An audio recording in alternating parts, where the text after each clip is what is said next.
আসসালামু আলাইকুম। আমার কলিজা ভাই বোনেরা, আমরা সবাই কেমন আছি একটু সবাই কমেন্ট করে জানিয়ে দিই। আমি জাস্ট কিছুক্ষণের মধ্যে ইনশাল্লাহ ক্লাসটা শুরু করব। খুবই গুরুত্বপূর্ণ একটা ক্লাস আজকে আমাদের অনুষ্ঠিত হয়ে যাচ্ছে। আজকে বলতে গেলে 100টার উপর আজকে আমি এমসিকিউ সলভ করব ইনশাল্লাহ। আমাদের সামনে যে গুচ্ছের পরীক্ষা, তারপর হাজিদানেশের পরীক্ষাগুলো যে আছে, এখান থেকে আমাদের প্রশ্ন পাওয়ার সম্ভাবনা অনেক বেশি। তো এর আগে একটু আমাকে কমেন্ট করে একটু জানাই দিবা সবাই, ভাইয়ার ভয়েসটা ক্লিয়ার কিনা এবং বোর্ডটা ক্লিয়ার কিনা, সবাই একটু কমেন্ট করে জানাই দিবা। এবং যে যার অবস্থান থেকে একটু ফ্রেন্ডদেরকে দ্রুত আমরা ফ্রেন্ডদেরকে নিয়ে আসি, যে যার অবস্থান থেকে একটু টাইম লাইনে আমরা একটু ক্লাসটা একটু আমরা শেয়ার করে দিই। ইনশাল্লাহ আমি কিছুক্ষণের মধ্যে ক্লাসটা শুরু করে দেবো। খুবই গুরুত্বপূর্ণ আজকে একটা টপিক্স নিয়ে আলোচনা করবো, যেটা হাজিদানেশ আসার মতো একটা টপিক্স, সেটা অনুজীব, তারপর হচ্ছে নগ্নবীজ এবং আবৃতবীজী উদ্ভিদ, তারপর টিস্যু, উদ্ভিদের সারি, মানে একেবারে জায়ান্ট চ্যাপ্টারগুলো যেগুলো আমাদের খুব ভীতিকর পরিস্থিতি আমাদের পড়তে হয় পরীক্ষার মধ্যে, এগুলো নিয়ে একটু আলোচনা করবো। তো এখন পর্যন্ত যারা আমরা টাইমলাইনে ক্লাসটা এখন পর্যন্ত শেয়ার করি নাই, অতি দ্রুত আমরা সবাই একটু দ্রুত আমরা টাইমলাইনে ক্লাসটা একটু সবাই শেয়ার করি। এবং এখন পর্যন্ত যারা ফ্রেন্ডদেরকে মেনশন করি না, একটু দ্রুত আমরা ফ্রেন্ডদেরকে মেনশন করার চেষ্টা করি। আমরা যার যার অবস্থান থেকে ফ্রেন্ডদেরকে মেনশন করার চেষ্টা করি। আমি কিছুক্ষণের মধ্যেই ক্লাসটা। আচ্ছা, মোরসালিন কবির বলছে, ভাইয়া বায়োলজি কিছু পারি না, 4th সাবজেক্ট ছিল। আসলে বায়োলজি ভাইয়া এমন একটা সাবজেক্ট যেটা বেসিক্যালি আসলে চর্চার বিষয়। বায়োলজিতে সবচাইতে বেশি হিউজ ইনফো, হিউজ ট্রিক্স। তো এজন্যই কিন্তু আসলে ব্রেন বা সবসময় তোমাদের কথা চিন্তা করে ফ্রি ক্লাসগুলো আয়োজন করছে। তো এই জন্য বায়োলজিতে আমি যেগুলো পড়াবো এগুলো ইনশাল্লাহ আমাদের প্রশ্নটা পরীক্ষাগুলোর মধ্যে কমন পড়বে। তো যে যার অবস্থান থেকে একটু আমরা সবাই টাইমলাইনে ক্লাসটা একটু আমরা শেয়ার করব, এবং আমরা কথাগুলো ঠিকঠাক মতো শুনতে পারতেছি কিনা সবাই একটু কমেন্ট করে জানিয়ে দেবো। সবাই একটু আমরা কমেন্ট করে, আচ্ছা আসসালামু আলাইকুম। ওয়ালাইকুম আসসালাম। আচ্ছা ঠিক আছে, আমরা সবাই একটু কমেন্ট করি, সবাই কমেন্ট করে আমি ক্লাসটা কিছুক্ষণের মধ্যে শুরু করে দিই। ঠিক আছে, সবাই আমার সাথে অ্যান্সার করার চেষ্টা করবো। ঠিক আছে, তাই ক্লাসটা শুরু করে দিলাম। বিসমিল্লাহির রহমানির রহিম।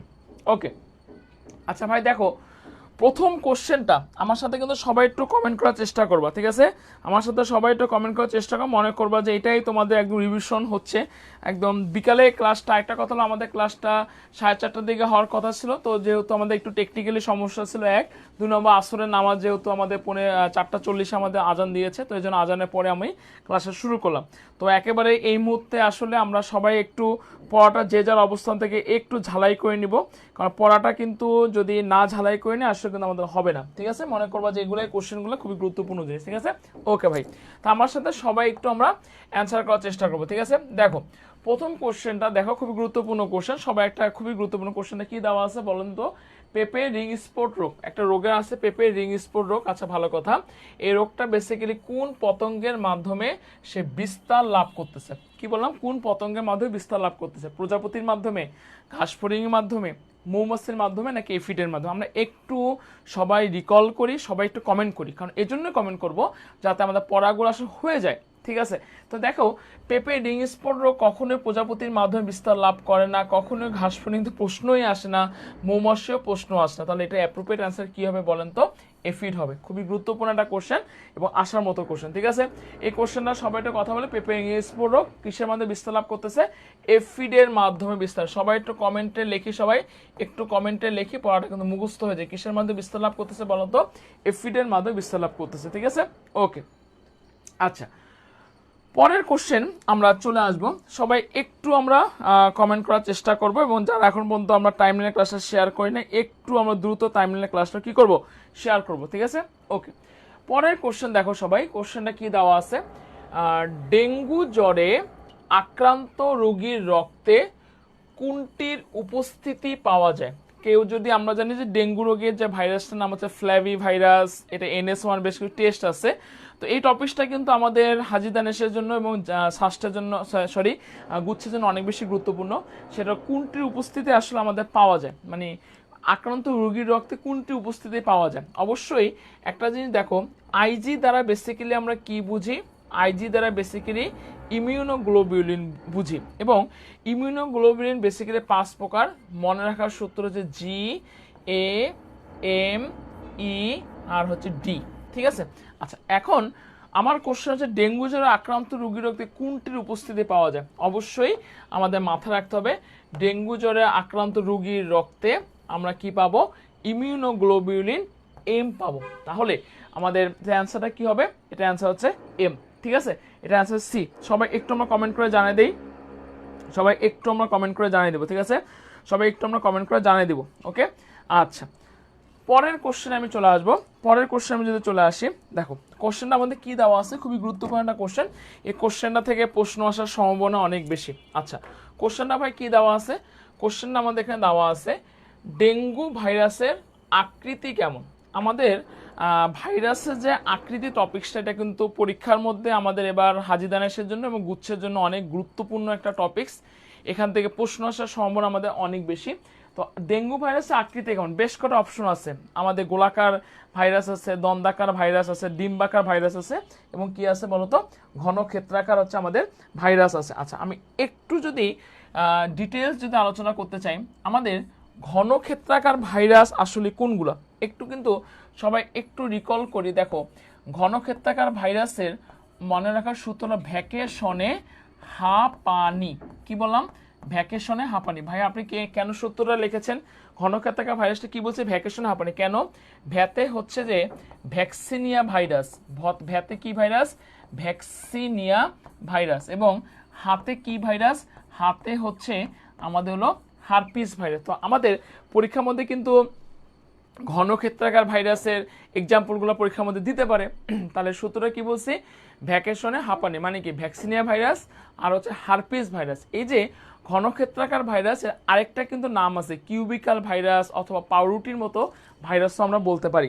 ঠিক আছে, আচ্ছা, আর গোলাকার যে ভাইরাসটা আছে, গোলাকার ভাইরাসগুলো, তো এইটাও কিন্তু আমাদের পরীক্ষার মধ্যে দিতে পারি, নিচে কোনটি গোলাকার ভাইরাস বা নিচে কোনটি গোলাকার ভাইরাস নয়। আচ্ছা, এখানে মনে রাখার সূত্রটা যদি আমি একটু যদি আপনাদেরকে বলি, দেখেন সবাই লক্ষ্য করেন, গোলাকার ভাইরাসে মনে রাখার সূত্র হি প্লেস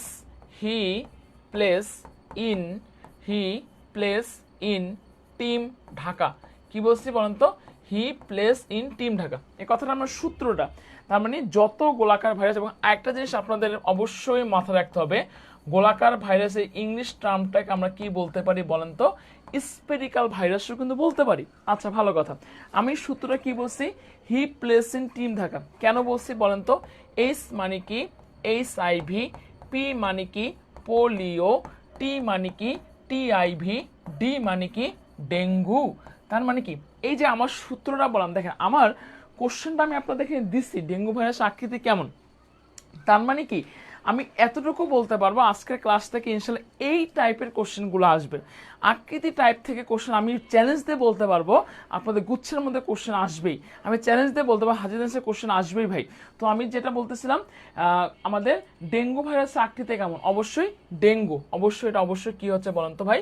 গোলাকার ভাইরাস। এবং গোলাকার ভাইরাসের কিন্তু আরেকটা আছে, রিসেন্টলি কোভিড যে আমাদের হয়েছে, করোনা যে ভাইরাস, সে করোনা ভাইরাসটাও কিন্তু আমাদের কি ভাইরাস বলেন তো?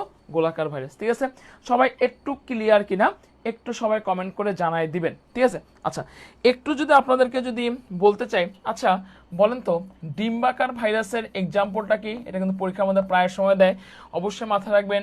ডিম্বাকার ভাইরাসের এক্সাম্পলটা হচ্ছে ইনফ্লুয়েঞ্জা। দেখেন রিসেন্টলি কিন্তু আমাদের যে জ্বরটা কিন্তু প্রায় সময় হয়, ইনফ্লুয়েঞ্জা জ্বর, বা আমরা সাধারণ সর্দি কাশিকে ফ্লু জ্বর বলি। রিসেন্টলি এই জ্বরটা ঘরে ঘরে হচ্ছে। তো অনেকে দেখবেন ইনফ্লুয়েঞ্জা। তো ইনফ্লুয়েঞ্জা ভাইরাসের আকৃতি কেমন একটু সময় কমেন্ট করি। ইনফ্লুয়েঞ্জা ভাইরাসের আকৃতি হচ্ছে আমাদের হচ্ছে কি বলেন তো? ডিম্বাকার। ঠিক আছে, আর দণ্ডাকার ভাইরাস কোনগুলা একটু কিন্তু বলে দিয়েছে, প্রত্যেকটা নিয়ে আলোচনা করলাম। ম দ্বারা যত ভাইরাস আছে সবগুলো কিন্তু আমাদের দন্দাকার ভাইরাস। কেন? ম দ্বারা হচ্ছে আমাদের টোবাকো মোজাইক ভাইরাস আছে, ম দ্বারা আমাদের মামস আছে, ম দ্বারা আমাদের আলফালফা। এবং দেখেন এই কোশ্চেনটা আপনাদের পরীক্ষার মধ্যে দিতে পারে, মামস, মামস, এই রোগটা কিন্তু আমরা সবাই শুনছি। হ্যাঁ, মামস রোগ দেখবেন যে অনেক সময় আমরা কিন্তু এই কথা কিন্তু জানি, আমাদের মানুষের যে লালা গ্রন্থি আছে, আমাদের 3 জোড়া লালা গ্রন্থি আছে, প্যারোটিড লালা গ্রন্থি। এই প্যারোটিড লালা গ্রন্থিতে যখন ভাইরাস দ্বারা আক্রান্ত হয় তখন কিন্তু আমাদের মামস রোগ হয়। মামস রোগ হলে কি এইগুলো আমাদের ফুলে যায়। হ্যাঁ, তো এই যে মামস রোগ দেখতে, ভাইরাসটা দেখতে কিরকম? দন্দাকার। ওকে, খুবই গুরুত্বপূর্ণ একটা কোশ্চেন এবং খুবই গুরুত্বপূর্ণ আমাদের এখানে আলোচনা। এখান থেকে কোশ্চেন আসার সম্ভাবনা অনেক বেশি। সবাই একটু টিক চিহ্ন দিয়ে রাখেন এবং একটু সবাই পারলে স্ক্রিনশট দিয়ে রাখেন। ঠিক আছে, সবাই একটু স্ক্রিনশট হলে ডান লিখবেন সবাই। ওকে, আচ্ছা, আমি পরের কোশ্চেনে চলে আসবো, খুবই গুরুত্বপূর্ণ কোশ্চেন। আমার সাথে সবাই একটু কমেন্ট করার চেষ্টা করবেন, সবাই একটু আমরা কমেন্ট করবো, হ্যাঁ সবাই একটু আমরা কমেন্ট করবো, সবাই একটু আমরা কমেন্ট করার চেষ্টা করবো, সবাই আমরা একটু কমেন্ট করার চেষ্টা করবো। আচ্ছা দেখেন পরের কোশ্চেনটা দেখেন আমাদের কি দেওয়া আছে, দেওয়া আছে যে ডেঙ্গু রোগের জন্য যে ভাইরাসটি দায়ী, সে ভাইরাসটা আসলে কি ভাইরাস? আমরা দেখেন এইচআইভি যে ভাইরাসটা, এটা বেসিক্যালি কিসের জন্য দায়ী বলেন তো? এইডস রোগের জন্য দায়ী। হেপাটাইটিস বি হেপাটাইটিস রোগের জন্য দায়ী। ইবোলা ভাইরাস ইবোলা রোগের জন্য দায়ী। তো ডেঙ্গু রোগের জন্য আসলে কোন ভাইরাসটা দায়ী? অবশ্যই মাথা রাখবেন, ডেঙ্গু রোগের জন্য যে ভাইরাসটা দায়ী সে ভাইরাসটার নাম হচ্ছে আমাদের ফ্লাভি ভাইরাস।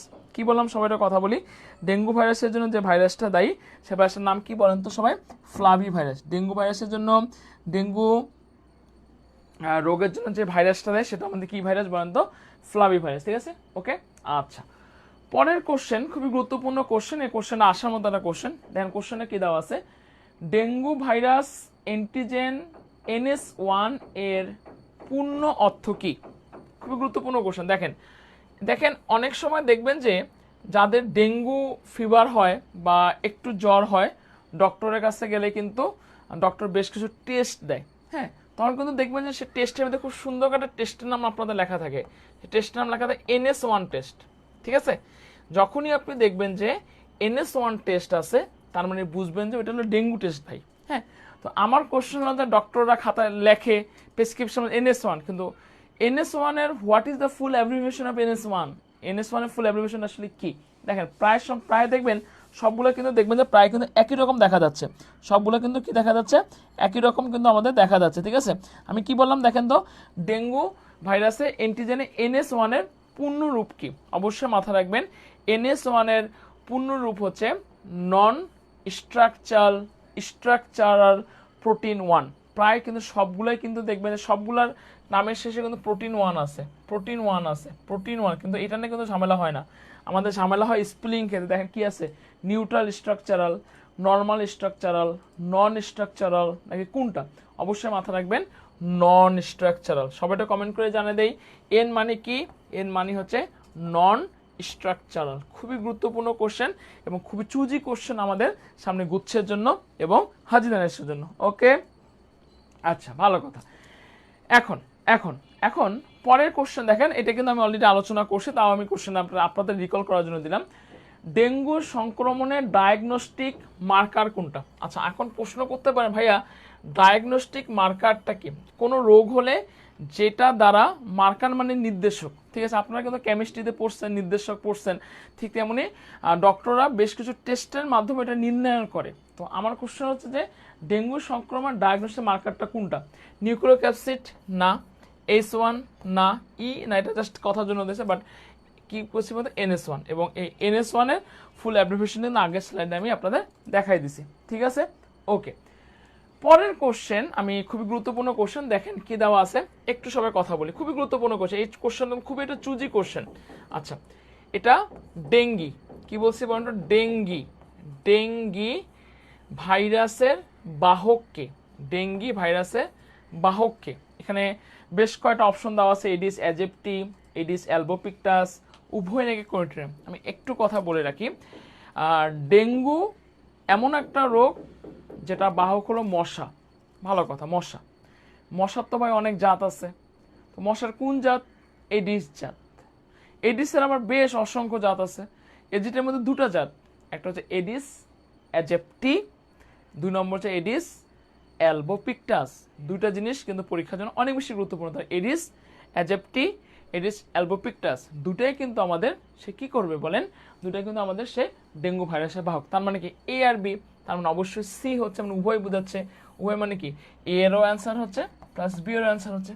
এই ধরনের কোশ্চেন কিন্তু আমাদের গুচ্ছের জন্য অনেক অনেক বেশি গুরুত্বপূর্ণ। ওকে, পরের কোশ্চেন দেখি, খুবই চুজি একটা কোশ্চেন, সবাইটা আমরা অ্যান্সার করার চেষ্টা করবো। দেখেন কোশ্চেনটা পরে কি দেওয়া আছে, কোন ভাইরাসের আক্রমণে দেহের কোষ ফেটে যায়?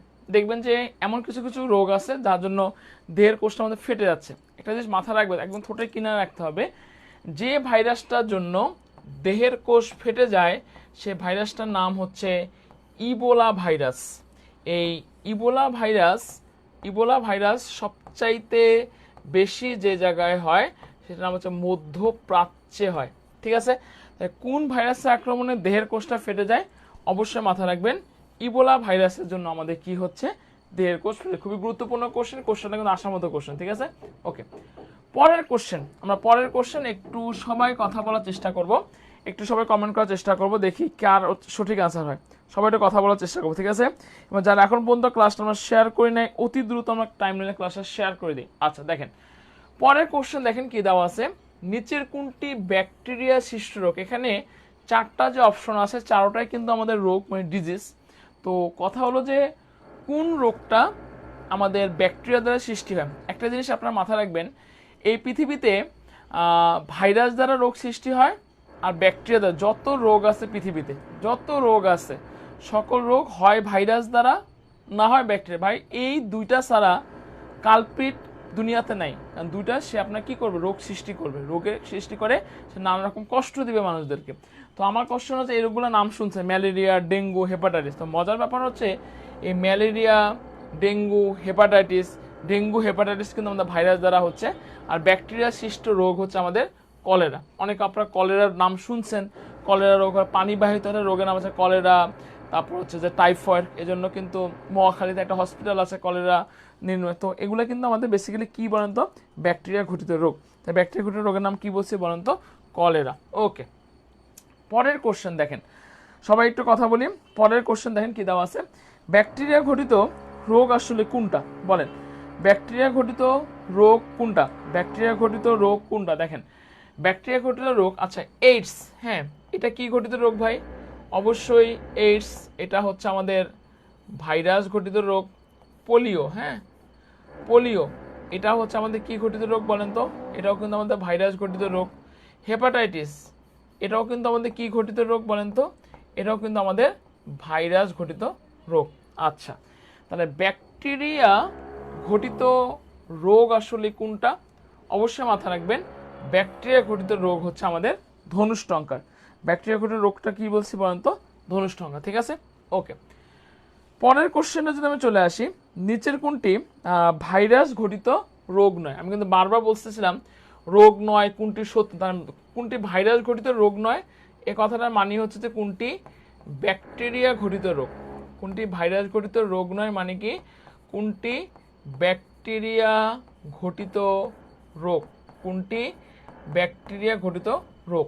ঠিক আছে, আচ্ছা দেখেন এখানে বেশ কয়েকটা রোগের নাম দেওয়া আছে। কি আছে? টাইফয়েড আছে, তারপর হচ্ছে আপনার কি আছে, জলাতঙ্ক আছে, ডেঙ্গু আছে, পোলিও আছে। তো কোনটি আসলে আমাদের ভাইরাস ঘটিত রোগ নয়? ভাইরাস ঘটিত রোগ নয় কোনটা? দেখেন জলাতঙ্ক, ডেঙ্গু, পোলিও, এই তিনটা কিন্তু আমাদের ভাইরাস ঘটিত হচ্ছে রোগ। আচ্ছা ভালো কথা, তা ভাইরাস ঘটিত রোগ নয় কোনটা? অবশ্যই ব্যাকটেরিয়া ঘটিত রোগ হচ্ছে আমাদের টাইফয়েড। এই টাইপের কোশ্চেনগুলো কিন্তু আপনাদের পরীক্ষার জন্য অনেক বেশি গুরুত্বপূর্ণ। ঠিক আছে, ওকে। পরের কোশ্চেন আমি যদি চলে আসি, দেখেন পরের কোশ্চেন আমি ম্যালেরিয়া থেকে কোশ্চেনটা দেওয়া আছে। ম্যালেরিয়া জীবাণু সে কোন শ্রেণীর অন্তর্ভুক্ত? যারা ক্লাস করতেছেন একটু আমরা সবাই ফ্রেন্ডদেরকে মেনশন করি, একটু দ্রুত আমরা বেশি বেশি করে ফ্রেন্ডদেরকে নিয়ে আসি ক্লাসটা করার জন্য, এবং টাইমলাইনে একটু সবাই টাইমলাইন ক্লাসটা কি করি, শেয়ার করে দিই। ঠিক আছে, আচ্ছা পরের কোশ্চেন দেখেন কি দেওয়া আছে, ম্যালেরিয়া জীবাণু কোন শ্রেণীর অন্তর্ভুক্ত? ম্যালেরিয়া জীবাণু কোন শ্রেণীর অন্তর্ভুক্ত? হাইড্রোজোয়া? না, হাইড্রোজেন অন্তর্ভুক্ত না। প্রোটোজোয়া? না, প্রোটোজোন অন্তর্ভুক্ত না। ইনসেক্টা? না, ইনসেক্টা অন্তর্ভুক্ত না। তাই ম্যালেরিয়া জীবাণুর ভাই কোন শ্রেণীর অন্তর্ভুক্ত? ম্যালেরিয়া জীবাণু হচ্ছে আপনার স্পোরোজোয়া এর অন্তর্ভুক্ত। ম্যালেরিয়া জীবাণু কোন শ্রেণীর অন্তর্ভুক্ত? ম্যালেরিয়া জীবাণু হচ্ছে আপনার স্পোরোজোয়ার অন্তর্ভুক্ত। ঠিক আছে, ওকে। পরের কোশ্চেন খুবই চুজি একটা কোশ্চেন আমাদের জিএসটির জন্য এবং হচ্ছে আপনার হাজিরানের জন্য। মানুষের লোহিত কণিকায় ম্যালেরিয়া পরজীবীর বহু বিভাজন প্রক্রিয়ায় মানুষের, মানে আমরা জানি যে ম্যালেরিয়া জীবাণুর খুবই গুরুত্বপূর্ণ একটা ধাপ হলো সেটা হচ্ছে লোহিত রক্ত কণিকায় ঘটে থাকে। ম্যালেরিয়া পর্যায়ে বহু বিভাজন প্রক্রিয়া অযৌন যে জননটা, তো এবং লোহিত রক্ত কণিকায় আমাদের যে জননটা সম্পন্ন হচ্ছে সেই জননটার নাম হচ্ছে আমাদের অযৌন জনন। এই অযৌন জননকে বেসিক্যালি আমরা কি বলবো? এরিথ্রোসাইটিক সাইজোগনি, নাকি এক্সো এরিথ্রোসাইটিক সাইজোগনি, নাকি হেপাটিক সাইজোগনি, নাকি প্রি এরিথ্রোসাইটিক সাইজোগনি। তো আমরা কিন্তু জানি যে এটা আসলে এরিথ্রোসাইটিক সাইজোগনি, বাট আমাদের সমস্যা করে হলে এক্সো দিয়ে সামনে, আমাদের সামনে সমস্যা করে প্রি দিয়ে। একটা জিনিস মাথায় রাখবে, এখানে এক্সো হবে না, প্রিয় হবে না, হেপাটিক তো হবেই না, ঠিক আছে। তো অবশ্যই মানুষের লোহিত রক্তকণিকায় ম্যালেরিয়া পরজীবী বহুবিভাজন প্রক্রিয়া যে অযৌন যে জনন করতেছে তার নাম হচ্ছে আমাদের এরিথ্রোসাইটিক সাইজোগনি। ওকে, আচ্ছা, পরের কোশ্চেন দেখেন। পরের কোশ্চেন কি দেওয়া আছে? ম্যালেরিয়া পরজীবীর জীবন চক্রের কোন দশায় মানুষ সংক্রমিত হয়? ম্যালেরিয়া পরজীবীর জীবন চক্রে কিন্তু আমাদের কি আছে বলেন তো? অনেকগুলা কি আছে? দশা আছে। অনেকগুলা কি আছে? দশা আছে। ম্যালেরিয়া পরজীবীর জীবন চক্রে কি আছে আমাদের? অনেকগুলা কি আছে বলেন তো? দশা আসতেছে। তো আমার কথা হচ্ছে যে কোন দশায় বেসিক্যালি মানুষটা সংক্রমিত হয়? অবশ্যই মাথায় রাখবেন যে দশার মধ্যে মানুষটা সংক্রমিত হচ্ছে, সে দশাটার নাম হচ্ছে যে স্পোরোজয়েড। যে দশার মাধ্যমে সংক্রমিত হচ্ছে নাম কি বলেন তো? স্পোরোজয়েড। তাই ম্যালেরিয়া পরজীবী জীবনচক্রে কোন দশায় মানুষ সংক্রমিত হচ্ছে? স্পোরোজয়েড দশায় মানুষ কি হচ্ছে বলেন তো? সংক্রমিত হচ্ছে। ঠিক আছে, ওকে। এরপরে আমরা সবাই একটু অ্যান্সার করার চেষ্টা করবো। সবাই দেখেন পরের কোশ্চেন দেখেন কি দেওয়া আছে। সাধারণ সর্দি কাশি কোন ভাইরাসের কারণে হয়? খুবই গুরুত্বপূর্ণ কোশ্চেন। মানে সাধারণ সর্দি কাশি, অনেক সময় দেখবেন যে অনেক সময় কথা নাই বার্তা নাই হঠাৎ করে আপনি হাঁচি দিচ্ছেন, কথা নাই বার্তা নাই হঠাৎ করে আপনার কাশি হচ্ছে, সর্দি হচ্ছে, কোনো কারণ ছাড়াই হয়, সাধারণত প্রত্যেকটা মানুষেরই হয়। তো এটার জন্য কোন ভাইরাসটা দায়ী? এটার জন্য আপনার ইনফ্লুয়েঞ্জা ভাইরাস দায়ী না, রোটা ভাইরাসও দায়ী না, রেটো ভাইরাসের জন্য বাচ্চাদের ডায়রিয়া হয়। তো সাধারণ সর্দি কাশির জন্য যে ভাইরাসটা দায়ী সে ভাইরাসটার নাম হচ্ছে রাইনো ভাইরাস। কি বললাম? সাধারণ সর্দি কাশির জন্য যে ভাইরাসটা দায়ী সে ভাইরাসের নাম হচ্ছে আমাদের রাইনো ভাইরাস। খুবই গুরুত্বপূর্ণ একটা কোশ্চেন, এবার পরীক্ষার মধ্যে আপনারা দিতে পারে। ওকে, পরের কোশ্চেন দেখেন। প্রদত্ত ভাইরাসের মধ্যে সবচাইতে ছোট ভাইরাস কোনটা? মানে ওখানে বেশ কটা ভাইরাস আছে, এর মধ্যে সবচাইতে আমাদের ছোট ভাইরাস আসলে কোনটা, আমাকে সেটা এখানে জানতে হয়েছে। দেখেন আমরা জানি যে সবচাইতে ছোট ভাইরাস হচ্ছে গবাদি পশুর ফুট অ্যান্ড মাউথ ভাইরাস। আমরা সবাই একটু কমেন্ট করার চেষ্টা করব, সবাই কমেন্ট করব যে এটা অ্যান্সারটা আসলে কি হয় বলেন। প্রদত্ত ভাইরাসের মধ্যে সবচেয়ে ছোট ভাইরাসকে করোনা ভাইরাস কখনোই না, মোজাইক ভাইরাস কখনো, অবশ্যই মাথায় রাখবেন। প্রদত্ত ভাইরাসের মধ্যে সবচাইতে ছোট ভাইরাস হচ্ছে ফুট অ্যান্ড মাউথ ভাইরাস। ঠিক আছে, ওকে। পরের কোশ্চেন দেখেন কি দেওয়া আছে। সার্স, ইবোলা এবং নভেল করোনা কি ধরনের ভাইরাস? আমি সবার কাছ থেকে একটু কমেন্ট জানতে চাচ্ছি, বলেন। সার্স, ইবোলা এগুলো হচ্ছে কি ধরনের ভাইরাস? সার্স, ইবোলা, করোনা এগুলো হচ্ছে কি ধরনের ভাইরাস? দেখেন টিপুলা ইনইডিসেন না, টিটু না, এডিনো হার্পিস সিম্পলেক্স নাকি ইমাজিং ভাইরাস? আচ্ছা আমি একটু আপনাদেরকে যদি ক্লিয়ার করি, সেটা হচ্ছে দেখেন সবাই বোর্ডটার মধ্যে এক টাইপের ভাইরাস আছে, সে ভাইরাসটার নাম হচ্ছে আপনাদের ইমার্জিং ভাইরাস। আচ্ছা এটার সম্পর্কে ভাই আমাকে একটু ক্লিয়ার করে দেন। হ্যাঁ ক্লিয়ার করে দিচ্ছি, কোনো টেনশন নেওয়ার কিছু দরকার নেই। দেখেন ইমার্জিং ভাইরাস হচ্ছে আপনাদের একদম ঠান্ডা মাথা শুনবেন, যে ভাইরাসের বাহক ছিল একটা কিন্তু বর্তমানে বাহক হয়ে গেছে আরেকটা, সে ভাইরাসগুলোতে বেসিক্যালি আমরা ইমার্জিং ভাইরাস বলবো। ঠিক আছে, এখন ইমার্জিং ভাইরাস এটা মনে রাখার সূত্রটা কি ভাই? আমাকে সূত্র দেন। হ্যাঁ সূত্র দিচ্ছি। ইমার্জিং ভাইরাসটা মনে রাখার সূত্রটা হলো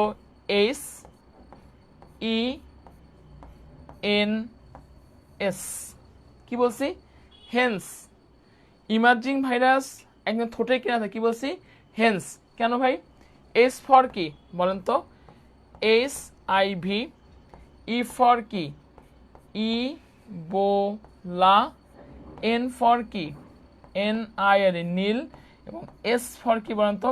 SARS সার্স। ঠিক আছে, তো দেখেন সার্স, ইবোলা এবং নভেল করোনা কি ধরনের ভাইরাস?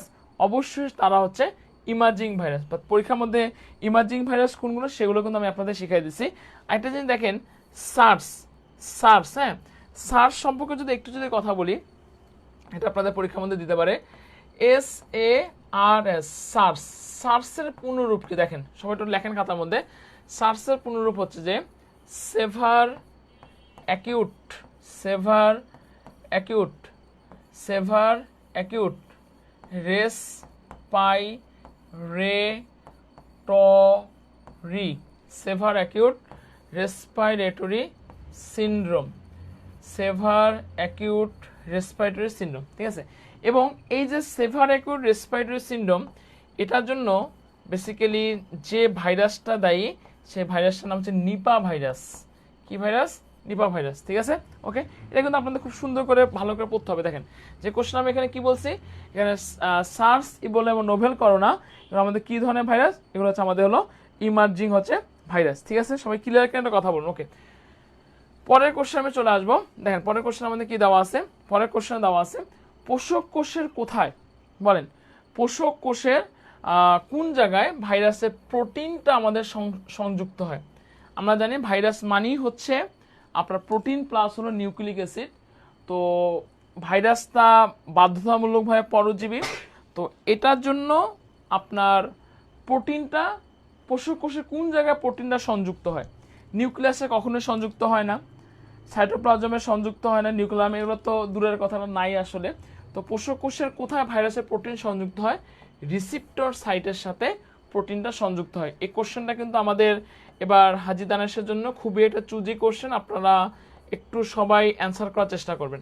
কোশ্চেনে কি দেওয়া হচ্ছে, পোষক কোষের কোন জায়গায় আমাদের ভাইরাসের প্রোটিনটা সে অ্যাটাচড হয়, সে ভাইরাসের প্রোটিন যার সাথে তার নাম হচ্ছে রিসিপ্টর সাইট। ওকে, পরের কোশ্চেনে আমি চলে আসবো, সবাই একটু আমার সাথে অ্যান্সার করার চেষ্টা করবেন। দেখেন পরের কোশ্চেনে আমি চলে আসবো। পরের কোশ্চেনটা দেখেন কি দেওয়া আছে, নিউক্লিক অ্যাসিড, নিউক্লিক অ্যাসিড এবং ক্যাপসিড নিয়ে গঠিত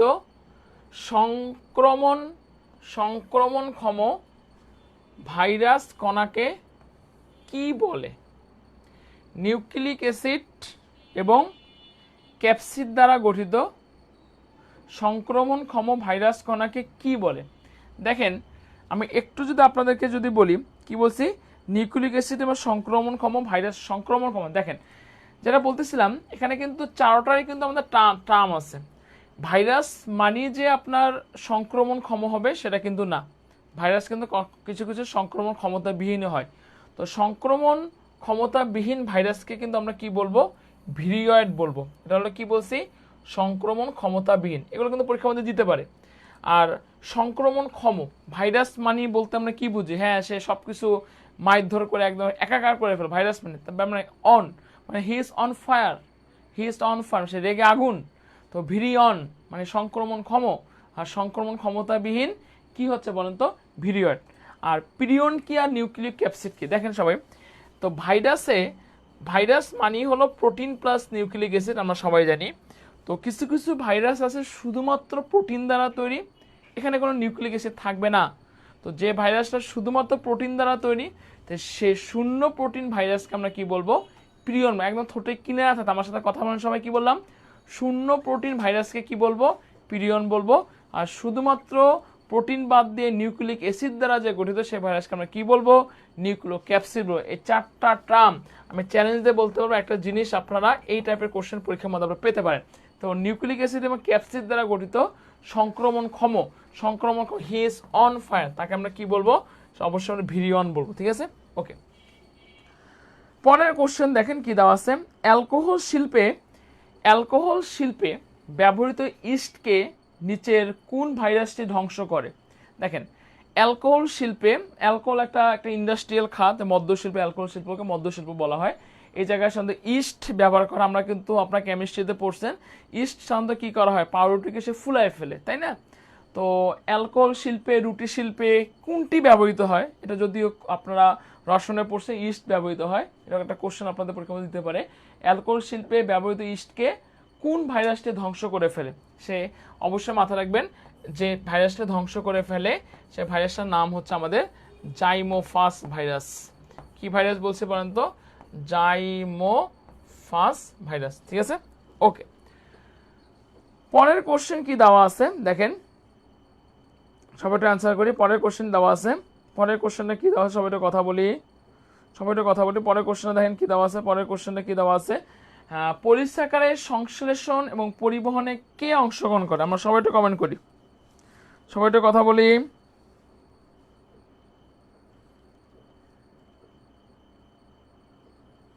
আচ্ছা বলেন পলিস্যাকারাইড সংশ্লেষণ এবং পরিবহনে কোনটি অংশগ্রহণ করে? বলেন পলিস্যাকারাইড সংশ্লেষণ এবং পরিবহনে কোনটি অংশগ্রহণ করতেছে? পলিস্যাকারাইড সংশ্লেষণ এবং কোনটি অংশগ্রহণ করে? বলেন পলিস্যাকারাইড সংশ্লেষণে কোনটি অংশগ্রহণ করে? দেখেন খুব গুরুত্বপূর্ণ কোশ্চেন, পলিস্যাকারাইড সংশ্লেষণ এবং পরিবহনে কে অংশগ্রহণ করতেছে? Endoplasmic reticulum, ribosome, Golgi body নাকি লাইসোজোম? একটু সবাই অ্যান্সার করবেন। আচ্ছা পলিস্যাকারাইড কথাটার মানে কি বলেন তো? পলিস্যাকারাইড কথাটার মানে কি? পলিস্যাকারাইড কথাটার মানে হচ্ছে যে পলিস্যাকারাইড হচ্ছে যে জিনিসগুলা আপনার স্যাকারাইড থেকে মাল্টিপল জিনিস থাকতেছে সেটাকে সংশ্লেষণ এবং পরিবহনে সাহায্য করতেছে, যে তার নাম হচ্ছে ইআর, মানে হচ্ছে এন্ডোপ্লাজমিক রেটিকুলাম। সে কি করতেছে? পরিবহনে গুরুত্বপূর্ণ ভূমিকা সে কি করতেছে বলেন তো? পালন করতেছে। ঠিক আছে, ওকে। পরের কোশ্চেন দেখেন, ব্যাকটেরিয়ার যে কোষ প্রাচীর কি দ্বারা তৈরি? একটু সবাই কথা বলবেন। ব্যাকটেরিয়ার কোষ প্রাচীর কি দ্বারা তৈরি? দেখেন ব্যাকটেরিয়ার কোষ প্রাচীর কি দ্বারা তৈরি হচ্ছে? ব্যাকটেরিয়ার কোষ প্রাচীর কি দ্বারা তৈরি? কাইটিন না ছত্রাক, কাইটিন প্রোটিন না, প্রোটিন আর ফসফোপ্রোটিন নাকি হচ্ছে লিপিড আর প্রোটিন? একটু সবাই কমেন্ট করবেন। দেখেন ব্যাকটেরিয়ার কোষ প্রাচীর আপনার সেখানে লিপিডও থাকবে এবং ব্যাকটেরিয়ার কোষ প্রাচীরে আপনার কি থাকবে বলেন তো?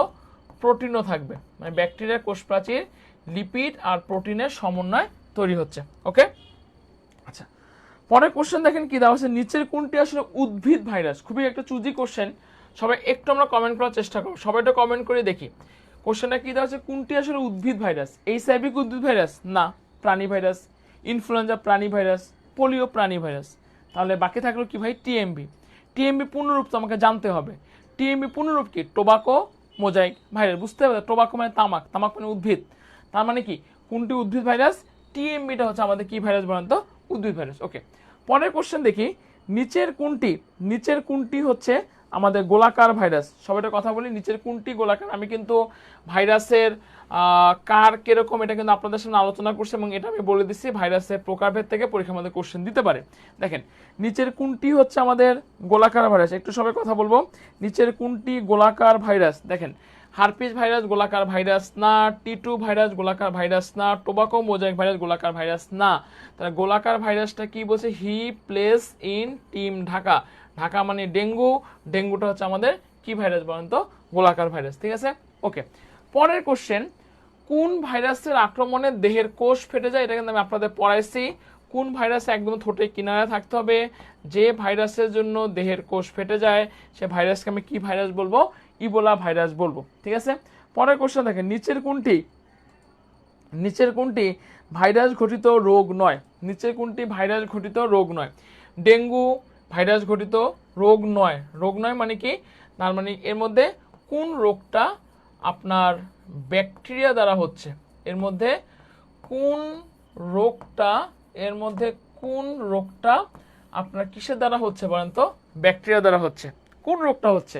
ডেঙ্গুকে ব্যাকটেরিয়া দ্বারা হচ্ছে না, এইডস ভাইরাস দ্বারা হচ্ছে, ইনফ্লুয়েঞ্জা তার মানে কি? অবশ্যই কি হচ্ছে আমাদের? টাইফয়েড হচ্ছে। ওকে, পরের কোশ্চেন দেখেন, অ্যানভেলাপ কোনটিতে থাকে?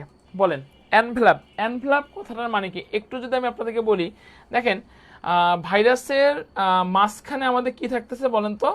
ভাইরাসের মাঝখানে আমাদের থাকতেছিল হলো নিউক্লিক অ্যাসিড। নিউক্লিক অ্যাসিডের বাইরে আমাদের কি থাকে? প্রোটিনের একটা আবরণ থাকে, সেটাকে আমরা ক্যাপসিড বলি। তো কিছু কিছু ভাইরাসের বাইরে, ক্যাপসিডের বাইরে আমরা কি করতে পারি? মানে আরেকটা আবরণ আছে দেখতে পারি, সে আবরণটাকে বেসিক্যালি আমরা কি বলবো? অ্যানভেলাপ বলবো। তো অ্যানভেলাপ কোনটিতে থাকে? মানে কোন ভাইরাস? হারপাস ভাইরাস না, তারপর ওর ভাইরাস না, পোলিওমা ভাইরাস না, বেসিক্যালি লিপো ভাইরাস আমাদের কি থাকে বলেন তো? অ্যানভেলাপ থাকে। ঠিক আছে ভাই, ওকে। পরের কোশ্চেন দেখেন, কোনটি আমাদের সিমবায়োটিক অ্যাসোসিয়েশন? কোনটি সিমবায়োটিক অ্যাসোসিয়েশন? সিমবায়োটিক মানে অ্যাসোসিয়েশন কথাটা মানে কি? একটা জোন। এখানে বেশ কয়েকটা আমাদের জোন আছে, হিউম্যান, লাইস, বিন ব্যাকটেরিয়া, গোট, ট্যাপিয়ন, হিউম্যান ওম। এর মধ্যে কোন জোনটা আপনার সিমবায়োটিক অ্যাসোসিয়েশন? খুবই গুরুত্বপূর্ণ কোশ্চেন হাজি দানেশের জন্য। সিমবায়োটিক অ্যাসোসিয়েশন হচ্ছে বিন আর হচ্ছে ব্যাকটেরিয়া। কারণ হচ্ছে যে মটরশুঁটি আমাদের সিম গাছের মধ্যে ব্যাকটেরিয়া যখন একসাথে থাকে, নডিউল হয়, তখন সেখানে সিম্বায়োটিক একটা একটা করে অ্যাসোসিয়েশন হয়, সেটাকে আমরা কি বলবো? বিন ব্যাকটেরিয়া বলবো। ঠিক আছে, ওকে। পরের কোশ্চেন দেখি, কমা আকৃতির ব্যাকটেরিয়া কোনটি? খুবই গুরুত্বপূর্ণ একটা কোশ্চেন, সবাই একটা কথা বলি। কি দেওয়া আছে? কমা আকৃতির ব্যাকটেরিয়া কোনটি? দেখেন, কমা আকৃতির যে ভাইরাসগুলা, যে ব্যাকটেরিয়াগুলো দেখতে কমার মতো, যে ব্যাকটেরিয়াগুলো দেখতে কমার মতো, সেগুলোকে আমরা কমা আকৃতির ব্যাকটেরিয়া বলবো। তো কমা আকৃতির ব্যাকটেরিয়া কোনগুলা? স্পাইডিলাম, এটা কমা আকৃতির ব্যাকটেরিয়া না। সিউডোমোনাস, কমা আকৃতির ব্যাকটেরিয়া না। সার্সিনা, কমা আকৃতির ব্যাকটেরিয়া না। কমা আকৃতির যে ব্যাকটেরিয়া, সে ব্যাকটেরিয়ার নাম হচ্ছে যে ভিব্রিও। ভিব্রিও যে কলেরা, কমা আকৃতির ব্যাকটেরিয়াটা কোনটি? ভিব্রিও কলেরা হচ্ছে কমা আকৃতির ব্যাকটেরিয়া। ঠিক আছে, ওকে। পরের কোশ্চেন দেওয়া আছে, কোন ব্যাকটেরিয়া মানবদেহে ভিটামিন বি কমপ্লেক্স সরবরাহ করে? খুবই গুরুত্বপূর্ণ একটা কোশ্চেন এবং চুজি কোশ্চেন আমাদের হাজিদানেশ এবং গুচ্ছের জন্য। এর মধ্যে কোন ব্যাকটেরিয়াটা আপনার মানব দেহে ভিটামিন বি কমপ্লেক্স, কি বললাম, কি করতেছে? কি vitamin? Vitamin vitamin vitamin B complex, vitamin B complex সরবরাহ করে। কোন ভিটামিনটা? দেখেন, ভিটামিন বি কমপ্লেক্স সরবরাহ করতেছে যে কে আসলে ভিটামিন হচ্ছে বি কমপ্লেক্স সরবরাহ করে? অবশ্যই মাথায় রাখবেন, বি কমপ্লেক্স সরবরাহ করতেছিল অ্যাসক্যারিসিয়া কোলাই, তার মানে হচ্ছে ই কোলাই যে আছে, ই কোলাই হচ্ছে মানব দেহে কি সরবরাহ করতেছে? Vitamin B complex, vitamin B complex সরবরাহ করতেছে। ঠিক আছে, ওকে। পরের কোশ্চেন, সবাইটা কথা বলি, কোন ব্যাকটেরিয়াটা পাট পচাতে সাহায্য করে? খুবই গুরুত্বপূর্ণ কোশ্চেন, আসার মতো কোশ্চেন। মানে আমাদের সাধারণত গ্রামে আমরা পাট থাকে, সে পাটটাকে পচাতে সাহায্য করে কোন ব্যাকটেরিয়া? ল্যাক্টোবেসিলাস না, এটা দুগ্ধ শিল্পে। তারপর হচ্ছে নাইট্রোসোমোনাস, আপনাদের নাইট্রোজেন সংবর্ধনে। অ্যাজোব্যাক্টার, কে পাট পচাতে সাহায্য করবে? কে? সবাইটা কথা বলি, পাট পচাতে সাহায্য করে কে? সবাই বলেন। পাট পচাতে সাহায্য করতেছে ক্লস্ট্রিডিয়াম। সবাই কথা বলি, পাট পচাতে সাহায্য করতেছে কে? বলেন। পাট পচাতে সাহায্য করতেছে হলো ক্লস্ট্রিডিয়াম। ঠিক আছে, ওকে। পরের কোশ্চেন, সবাই একটু আমরা কথা বলবো। দেখেন, কলেরা রোগের ব্যাকটেরিয়ার আকৃতিটা কেমন হয়? বলেন। কলেরা যে রোগ হয়, সে কলেরা রোগের ব্যাকটেরিয়া আকৃতিটা কিরকম হয়? মানে ব্যাকটেরিয়া দেখতে কেমন হচ্ছে? কলেরা রোগের ব্যাকটেরিয়া আকৃতি কেমন হয় দেখতে? তারকাকৃতি না, সে দেখতে কিরকম হচ্ছে? কলেরা রোগের ব্যাকটেরিয়া দেখতে কিরকম হচ্ছে? বক্র দন্দাকৃতি, সর্পিলাকৃতি না গোলাকৃতি? মানে কলেরা রোগে যে ভিব্রিও যে কলেরা, এর দেখতে কিরকম হচ্ছে? দেখতে সে হচ্ছে যে বক্র দন্দাকৃতি হয়। কিসের মতো হয়? বক্র দন্দাকৃতি হয়। তাহলে এটার আনসার হচ্ছে বি। ঠিক আছে, ওকে। পরের কোশ্চেন দেখেন, নিচের কোনটি বিয়োজক? সবাই একটু আমরা কথা বলো, কোনটি আসলে বিয়োজক? দেখেন, কোনটি আমাদের বিয়োজক? বিয়োজক কোনটা? আমরা সবাই জানি, আপনার পড়ছে খাদক, তারপর হচ্ছে প্রথম শ্রেণীর খাদক, দ্বিতীয় শ্রেণীর খাদক, উৎপাদক, বিয়োজক। এর মধ্যে কে? এর মধ্যে হাঙ্গর, ফাইটোপ্লান্ট প্রশ্ন আসে না, কিন্তু সমস্যা ভাইরাস আর ব্যাকটেরিয়া। বিয়োজক কে? আমরা অনেক সময় ভাবি যে ভাইরাস আসলে বিয়োজক না, ভাইরাস কিন্তু আসলে বিয়োজক না। বিয়োজক কে? বিয়োজক, সবাইটা কথা বলে কমেন্ট করি। বিয়োজক হচ্ছে আমাদের ব্যাকটেরিয়া। বিয়োজক কে? বিয়োজক হচ্ছে আমাদের ব্যাকটেরিয়াটা, হচ্ছে আমাদের কি বলেন তো? বিয়োজক। ব্যাকটেরিয়াটা কি? ব্যাকটেরিয়াটা বিয়োজক। ঠিক আছে, ওকে। পরের কোশ্চেন দেখেন, মুক্ত অক্সিজেন ছাড়াই কে বাঁচে? দেখেন, মুক্ত অক্সিজেন ছাড়াই কে বাঁচে? অ্যাজোব্যাক্টার না, বেসিলাস না, স্টেফাইলোককাস। একটাও কিন্তু মুক্ত অক্সিজেন ছাড়া বাঁচে না। মুক্ত অক্সিজেন ছাড়া এগুলো বাঁচতেছে, কিন্তু মুক্ত অক্সিজেন ছাড়া বাঁচতেছে যে, তার নাম হচ্ছে আমাদের ক্লস্ট্রিডিয়াম। এই ক্লস্ট্রিডিয়ামটা কিন্তু আমাদের কি করতেছে? পাটের আঁশ সারতে সাহায্য করতেছে। ঠিক আছে, ওকে। পরের কোশ্চেন দেখি, কোন জীবটি মৃত উদ্ভিদের অবশিষ্টাংশের উপর জীবিত থাকে? মানে কোনটা মৃত বৈশিষ্ট্যের অবশিষ্টাংশের উপর জীবিত থাকে? দেখেন, কোনটা আমাদের মৃত জীবের আমাদের অবশিষ্ট জীবিত থাকে? মানে কে আসলে কাজ করতে, মানে একটা কেউ যদি মারা গেল, একটা মানে কোনো একটা কিছু মারা গেল, মারা যাওয়ার পরে কে সে আসলে জীবিত থাকে? দেখেন, জীবিত থাকে যেটা, তার নাম হচ্ছে যে স্যাপ্রোফাইট। খুবই গুরুত্বপূর্ণ কোশ্চেন, এটা পরীক্ষার মধ্যে দিতে পারে। মৃত উদ্ভিদের অবশিষ্ট অংশ জীবিত থাকে যে, তার নাম কি? তার নাম হচ্ছে আমাদের স্যাপ্রোফাইট। তার নাম কি বলছি? সবাইটা কমেন্ট করি। তার নাম হচ্ছে আমাদের স্যাপ্রোফাইট। ঠিক আছে, ওকে। পরের কোশ্চেন দেখেন কি দেওয়া আছে, নিচের কোন ব্যাকটেরিয়াটা দেখতে গোলাকার? একটু সবাই কমেন্ট করি, বলেন নিচের কোন ব্যাকটেরিয়াটা দেখতে গোলাকার? নিচের কোন ব্যাকটেরিয়াটা দেখতে গোলাকার? আচ্ছা দেখেন, আমি একটু যদি বলি, বেসিলাস অ্যালবাস এটা দেখতে কিসের মতো? ভিব্রিও কলেরা এটা দেখতে কিসের মতো? স্পাইরিলাম মিনাস এটা দেখতে আমাদের কিসের মতো? একটু আমি আপনাদের ব্যাখ্যা করে পড়াই দিচ্ছি। দেখেন, বেসিলাস যে অ্যালবাস এটা দেখতে কিসের মতো? এটা দেখতে হচ্ছে আপনার দ্বন্দ্বাকৃতি। এটা কিন্তু পরীক্ষা মধ্যে আমাদের দিতে পারে। বেসিলাস সবাইটা কমেন্ট করেন, বেসিলাস অ্যালবাস দেখতে কিসের? দ্বন্দ্বাকৃতি। ঠিক আছে, ভিব্রিও যে কলেরা এটা দেখতে কিসের মতো? কমাকৃতি। ভিব্রিও কলেরা এটা দেখতে কিসের মতো? ভিব্রিও কলেরা এটা দেখতে হচ্ছে কমাকৃতি। আর স্পাইরিলাম স্পাইরিলাম স্পাইরিলাম মাইনাস এটা দেখতে কিসের মতো? এটা দেখতে আমাদের সর্পিলাকার। এটা দেখতে কিসের মতো? এটা দেখতে হচ্ছে সর্পিলাকার। এটা দেখতে কিসের মতো? সর্পিলাকার। ঠিক আছে, আর এই যে মাইক্রোকক্কাস দি নাইট্রিফিসেন্স এটা দেখতে কিসের মতো? এটা দেখতে হচ্ছে আমাদের গোলাকার। এটা দেখতে কিসের মতো? এটা দেখতে হচ্ছে গোলাকার। নিচে কোন ব্যাকটেরিয়াটা দেখতে গোলাকার? মাইক্রোকক্কাস ডি নাইট্রিফিসেন্স এটা দেখতে হচ্ছে আমাদের গোলাকার। ঠিক আছে, ওকে। আমরা সবাই একটু টাইমলাইনের ক্লাসটা একটু সবাই শেয়ার করব। যারা এখন পর্যন্ত টাইমলাইনের ক্লাসে শেয়ার করেন, অতীত ক্লাসে শেয়ার করব। অলরেডি আমাদের কিন্তু অনুজীব থেকে আমাদের পড়ানো শেষ। অনুজীব থেকে অলরেডি আমাদের পড়ানো শেষ। ঠিক আছে, বা অনুজীব থেকে পড়ানো শেষ। এই টাইপের কোশ্চেনগুলো কিন্তু পরীক্ষার জন্য অনেক অনেক বেশি গুরুত্বপূর্ণ। সবাই একটু আমরা কথা বলি, কারো কোনো কোশ্চেন আছে কিনা অনুজীব চ্যাপ্টার থেকে আমরা কমেন্ট করি। সবাই একটু আমরা কথা বলার চেষ্টা করি, সবাই কথা বলবো। এবং যারা এখন পর্যন্ত টাইমলাইনের ক্লাসটা আপনারা শেয়ার করেন নাই, অতি দ্রুত টাইমলাইনের ক্লাসে শেয়ার করবি। দেখি কে কত বেশি আমরা টাইমলাইনের ক্লাসটা আমরা শেয়ার করব। হ্যাঁ, এবং কারো কোনো কোশ্চেন আছে কিনা আমরা একটু কথা বলবো। ঠিক আছে, কারো কোনো কোশ্চেন আছে কিনা একটু কথা বলবো, সবাই কথা বলবেন। ঠিক আছে, সবাই ক্লিয়ার কিনা একটু কথা বলবেন। আমি সবার কাছ থেকে অ্যান্সার জানতে চাচ্ছি। যারা যারা ক্লাস করতেছেন সবাই একটু উচিত হলো যার যার অবস্থান থেকে একটু ফ্রেন্ডদেরকে মেনশন করা, কারণ খুবই গুরুত্বপূর্ণ ক্লাস। ভাই আমি কিন্তু একেবারে চুজি কিছু কোশ্চেনগুলো আপনাদের জন্য সিলেকশন করছি এবং ব্যাখ্যা দিচ্ছি, কারণ কি এই টাইপের কোশ্চেনগুলো যাতে আমরা আসে। ঠিক আছে, কারো কোনো কোশ্চেন আছে কিনা আমরা একটু কথা বলবো। ঠিক আছে, কারো কোনো কোশ্চেন আছে কিনা একটু আমি কথা বলবো। আচ্ছা, এরপর আমি কিন্তু পরের নগ্নবীজ আবৃত বীজ থেকে আমি চলে আসবো। ঠিক আছে ভাই, সবাই একটু আমরা কথা বলবো। সবার কাছ থেকে আমি কমেন্ট জানতে চাচ্ছি। আমি যে কয়টা কোশ্চেন পড়াইছি এগুলো কিন্তু পরীক্ষার জন্য অনেক বেশি গুরুত্বপূর্ণ। সবাই কমেন্ট করবো। আচ্ছা, এরপর আমি নগ্নবীজ আবৃত সবাই একটু যার যার অবস্থান থেকে বেশি না, আমরা মাত্র 5 জন করে ফ্রেন্ডকে একটু মেনশন করি।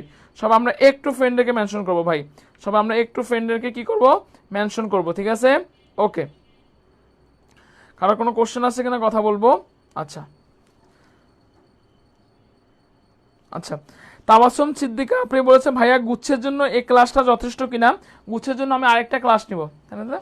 গুচ্ছের জন্য আরেকটা ক্লাস নিব, একদম marathon class, super duper class হবে ইনশাআল্লাহ। কোনো টেনশন করার কোনো দরকার নাই ভাই। ঠিক আছে, ওকে। আচ্ছা, তো সবাই একটু আমরা আবার খাতা কলম নিয়ে বসে যাই, আমি নেক্সট চ্যাপ্টার শুরু করব। আমরা সবাই একটু যার যার অবস্থান থেকে টাইমলাইনের ক্লাসটা শেয়ার দিব, ফ্রেন্ডকে একটু বেশি বেশি করে মেনশন করার চেষ্টা করব। ঠিক আছে, ওকে। আচ্ছা, পরের চ্যাপ্টার শুরু করে দিই। বিসমিল্লাহির রহমানির রহিম। ওকে,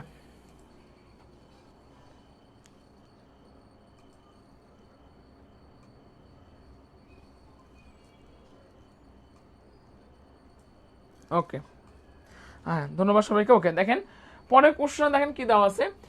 বাংলাদেশে প্রাকৃতিকভাবে জন্মানো নগ্নবীজের বৃক্ষ। আমি একটু বলবো যে এই কোশ্চেনটা কিন্তু আপনাদের জন্য খুবই একটা চুজি কোশ্চেন ভাই। হ্যাঁ, বাংলাদেশে প্রাকৃতিকভাবে জন্মানো নগ্নবীজী উদ্ভিদ আসলে কোনটা? আচ্ছা বলেন সবাই, বাংলাদেশে প্রাকৃতিকভাবে জন্মানো নগ্নবীজী উদ্ভিদ কোনটা? তালিপাম না, বাঁশপাতা না, নিটাম না। বাংলাদেশে প্রাকৃতিকভাবে জন্মানো নগ্নবীজী উদ্ভিদ আসলে কোনটা? বাংলাদেশে প্রাকৃতিকভাবে জন্মানো নগ্নবীজী উদ্ভিদ হচ্ছে আমাদের সাইকাস।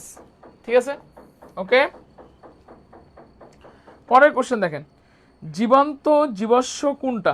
সবাইটা কথা মানে কোনটিকে আমরা একদম এটা কিন্তু একদমই ঠোঁটের কিনারায় থাকা উচিত ভাই, ঠোঁটের কিনারায় থাকা উচিত। জীবন্ত জীবাশ্ম কাকে? চোখ বন্ধ করে মাথা রাখবেন, জীবন্ত জীবাশ্ম হলো সাইকাসকে বলে। কোনো কনফিউশন থাকা দরকার নেই। দেখেন জীবন্ত জীবাশ্ম কোনটা? পিনাস না, জ্যামিয়া না, সাইকাস হচ্ছে আমাদের জীবন্ত জীবাশ্ম। ঠিক আছে, আচ্ছা পরের কোশ্চেন দেখেন, সবাই একটু কথা বলবো। পরের কোশ্চেন দেখেন, কোন উদ্ভিদে জাইলেমে ভেসেল নাই? বলেন কোন উদ্ভিদে জাইলেমে আমাদের ভেসেল নাই, মানে কার মধ্যে আমাদের ভেসেল নাই? আমে, কাঁঠালে, সেগুনে নাকি পাইনে? বলেন কাদের ক্ষেত্রে আমাদের ভেসেল নাই? দেখেন কাদের ক্ষেত্রে আমাদের ভেসেল নাই, এটা কথা বলি আমরা। আমরা কিন্তু একটু যদি আমি কথা যদি বলি, জাইলেম আছে, ফ্লোয়েম আছে, তো কাদের ক্ষেত্রে ভেসেল নেই? আমে, কাঁঠালে, সেগুনে নাকি পাইনে? দেখেন আমাদের আমে, কাঁঠালে এবং সেগুনে এই জায়গায় আমাদের জাইলেমের ভেসেল আছে, কিন্তু পাইন, তারপর কাঁঠাল, এই সমস্ত গাছগুলোতে আমাদের কোনো কি নেই বলেন তো? ভেসেল হচ্ছে নাই। তাহলে এই জায়গায় অ্যান্সার হচ্ছে ডি। ওকে, পরের কোশ্চেন দেখেন, বাংলাদেশে প্রাকৃতিকভাবে জন্মানো নগ্নবীজী উদ্ভিদের প্রজাতির সংখ্যা কয়টা? বলেন, খুবই গুরুত্বপূর্ণ কোশ্চেন। বাংলাদেশে নগ্নবীজী উদ্ভিদ জন্মে, বাট মানে প্রাকৃতিকভাবে জন্মানো নগ্নবীজী উদ্ভিদের প্রজাতির সংখ্যা 3টা, 4টা, 5টা নাকি 6টা? বাংলাদেশে প্রাকৃতিকভাবে জন্মানো নগ্নবীজী উদ্ভিদের প্রজাতির সংখ্যা হলো ভাই 5টা। একদম ঠোঁটে কিনারে থাকতো, কয়টা ভাই? 5টা। বাংলাদেশে প্রাকৃতিকভাবে জন্মানো নগ্নবীজী উদ্ভিদের প্রজাতির সংখ্যা কয়টা ভাই? 5টা। ঠিক আছে, সবাই একটু কথা বলবো। আচ্ছা পরের কোশ্চেন দেখেন, নিচের উদ্ভিদের, এখানে হবে, হ্যাঁ সবাই একটু আমরা লিখি, কোশ্চেন লেখা হবে কি, নিচের কোন উদ্ভিদের ফুল হয় কিন্তু ফল হয় না? ফুল হয় কিন্তু ফল হয় না, বলেন কোন উদ্ভিদের ফুল হবে কিন্তু ফল হবে না? আচ্ছা, ইউলোথ্রিক্স, এটা তো আসলে ব্যাকটেরিয়া। রিক্সিয়া, এটা না।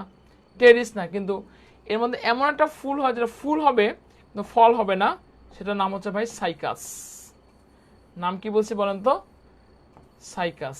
নিচে কোন উদ্ভিদের ফুল হয় কিন্তু ফল হয় না, আনসার কি হবে? সাইকাস। ঠিক আছে, ওকে।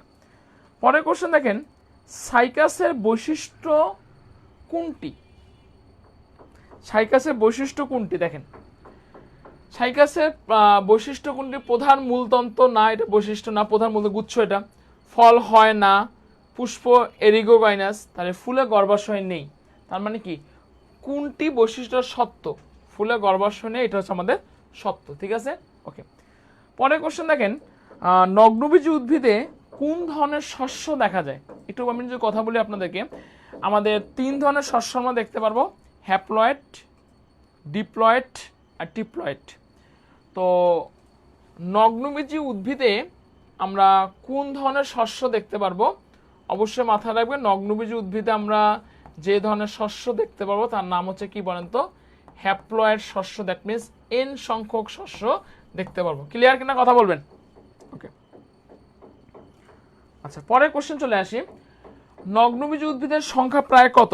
বলেন নগ্নবীজী উদ্ভিদের সংখ্যা প্রায় কত?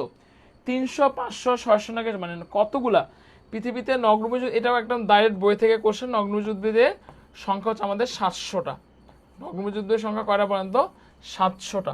ঠিক আছে, ওকে। পরের কোশ্চেন দেখেন, দ্বিনিষেক প্রক্রিয়া কোন উদ্ভিদের অন্যতম বৈশিষ্ট্য? দ্বিনিষেক প্রক্রিয়াটা আসলে কি, আমাকে সেটাকে বুঝতে হবে। যেখানে ডাবল নিষেক সংঘটিত হচ্ছে সেটাকে আমরা দ্বিনিষেক কথাটা বলতেছি। তো দ্বিনিষেক কোন উদ্ভিদের অন্যতম বৈশিষ্ট্য? টেরিডোফাইটা বৈশিষ্ট্য দ্বিনিষেক না, নগ্নবীজীও না, ব্রায়োফাইটেও না। গুপ্তবীজী উদ্ভিদের অন্যতম বৈশিষ্ট্য হচ্ছে কি বলেন তো? দ্বিনিষেক। ঠিক আছে, ওকে। পরের কোশ্চেন যদি আমি চলে আসি, কোশ্চেনে কি দেওয়া আছে, কোন ফুলের পাপড়িগুলো টুইস্টেড অ্যাস্টিভেশন? সবাইটা কথা বলি, কোন ফুলের পাপড়িগুলো আমাদের টুইস্টেড অ্যাস্টিভেশন? বলেন কোন ফুলের পাপড়িগুলো টুইস্টেড অ্যাস্টিভেশন? বলেন কোন ফুলের পাপড়িগুলো টুইস্ট? আমি একটু যদি আপনাদের সামনে কথা বলি, টুইস্টেড অ্যাস্টিভেশনটা যদি একটু যদি কথা বলে দেখেন, আতা, আকন্দ, এখানে হচ্ছে যে আমাদের হচ্ছে যে এদের হচ্ছে আমাদের ভালভেট এস্টিভেশন আমরা দেখতে পারি। এ জায়গায় যে এস্টিভেশন আমরা দেখতে পারবো সেই এস্টিভেশন নাম কি বলেন তো? ভালভেট এস্টিভেশন। ঠিক আছে, আচ্ছা। গন্ধরাজ, গন্ধরাসের যে এস্টিভেশন আমরা দেখতে পারবো এটা হচ্ছে আমাদের মুক্ত এস্টিভেশন ভাই। আর জবাতে আমি দেখতে পারবো টুইস্টেড না পাকানো। এখানে কিন্তু প্রত্যেকটা আমি আলোচনা করছি, কিন্তু এগুলো কিন্তু টুইস্টেড না দেয় ভলভেট দিতে পারতো, সেখানে আত্মার আকন্দ। গন্ধরাস হলো মুক্ত, আর জবাটা হলো ভাই কি, জবাটা টুইস্টেড। ঠিক আছে, খুবই গুরুত্বপূর্ণ কোশ্চেন। পরের কোশ্চেন দেখেন, রাইজোফোর কোথা থেকে উৎপন্ন হয়? রাইজোফোরটা কোথা থেকে আমাদের উৎপন্ন হয়?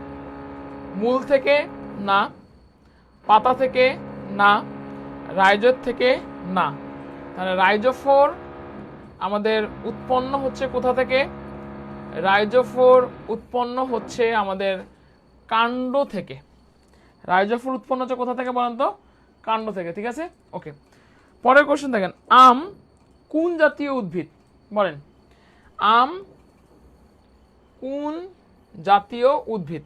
ব্রায়োফাইটা, টেরিডোফাইটা, জিমনোস্পার্ম নাকি অ্যাঞ্জিওস্পার্ম? বলেন, আমাদের আম কোন জাতীয় উদ্ভিদ? আম হচ্ছে ব্রায়োফাইটা না, টেরিডোফাইটা না, জিমনোস্পার্ম না, আম হচ্ছে আমাদের অ্যাঞ্জিওস্পার্ম। ঠিক আছে, ওকে। পরের কোশ্চেন দেখেন,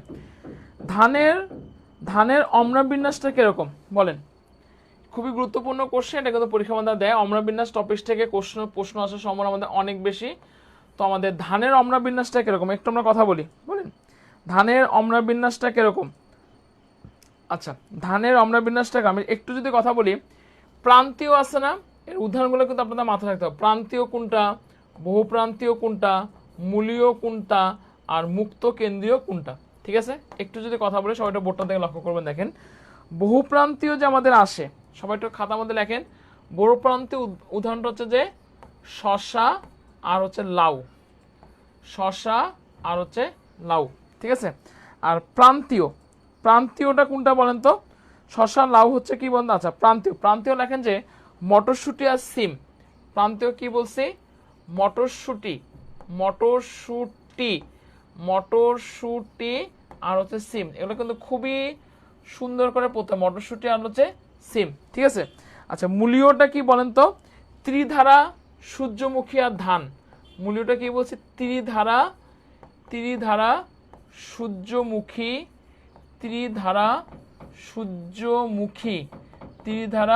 সূর্যমুখী আর হচ্ছে ধান। ঠিক আছে, আর মুক্ত কেন্দ্রীয়টা কোনটা বলেন তো? মুক্ত কেন্দ্র হচ্ছে তাঁত আর নুনিয়া শাক। তাঁত আর কি বললাম? নুনিয়া শাক। তাঁত আর হচ্ছে নুনিয়া শাক। তাঁত আর হচ্ছে নুনিয়া শাক। ক্লিয়ার ভাই? তো এগুলো হচ্ছে ধানের। আমার কোশ্চেনটা কি আছে? ধানের অম্লবিন্যাস, তাই না? তাহলে আমি একটু যদি লক্ষ্য করে আপনাদের সামনে দেখেন সবাই, ধান তো আমি এখানে দিছি না? তাহলে এটা অ্যান্সার কী হবে বলুন তো? মূল্য। এই কোশ্চেনটা কিন্তু আমি বারবার বলবো, আসার মতো কোশ্চেন। আমি এখানে প্রত্যেকটা জিনিস উদাহরণ আমি আপনাদের দিয়ে দিয়েছি, খুব সুন্দর করে ওগুলো পড়বেন। বহু প্রান্ত মানে শসা লাউ, প্রান্তে মটরশুঁটি, সেই মূল্য হচ্ছে সিদ্ধিদার, সূর্যমুখী ধান, মুক্ত কেন্দ্র তাঁত আর নুনিয়া শাক। ঠিক আছে, ওকে। পরের কোশ্চেন দেখেন, জবা ফুলে কোন ধরনের এস্টিভেশন আমরা দেখতে পারি? সবাই একটু যদি আমি কথা বলি, দেখেন সবাই, এখানে জবা ফুলের কথা ডাইরেক্টলি বলা আছে, তাই না? এস্টিভেশন আমাদের ভালভেট হয়, ওপেন হয়, টুইস্টেড হয়, আর কুইনকানশিয়াল হয়। ঠিক আছে, ভালভেট এস্টিভেশন আমরা কোথায় কোথায় দেখতে পারবো আমি এটা নিয়ে একটু কথা বলবো। দেখেন, ভালভেট এস্টিভেশন আমরা জবার বৃতি কোথায় দেখতে পারবো? জবার বৃত্তিতে দেখতে পারবো। কোথায় দেখতে পারবো? জবার বৃত্তিতে দেখতে পারবো। তারপর আমরা কোথায় দেখতে পারবো? আকন্দতে দেখতে পারবো। জবার বৃত্তিতে দেখতে পারবো, আকন্দকে দেখতে পারবো, এবং আমি কোথায় দেখতে পারবো? বাবলা ফুলে দেখতে পারবো। বাবলা ফুলে দেখতে পারবো। ঠিক আছে, তাহলে জবার ওপেন আমি কোথায় কোথায় দেখতে পারবো? ওপেন হচ্ছে যে আপনার গন্ধরাজের বৃত্তি। ওপেনটা কি? ওপেন হচ্ছে যে গন্ধরাজের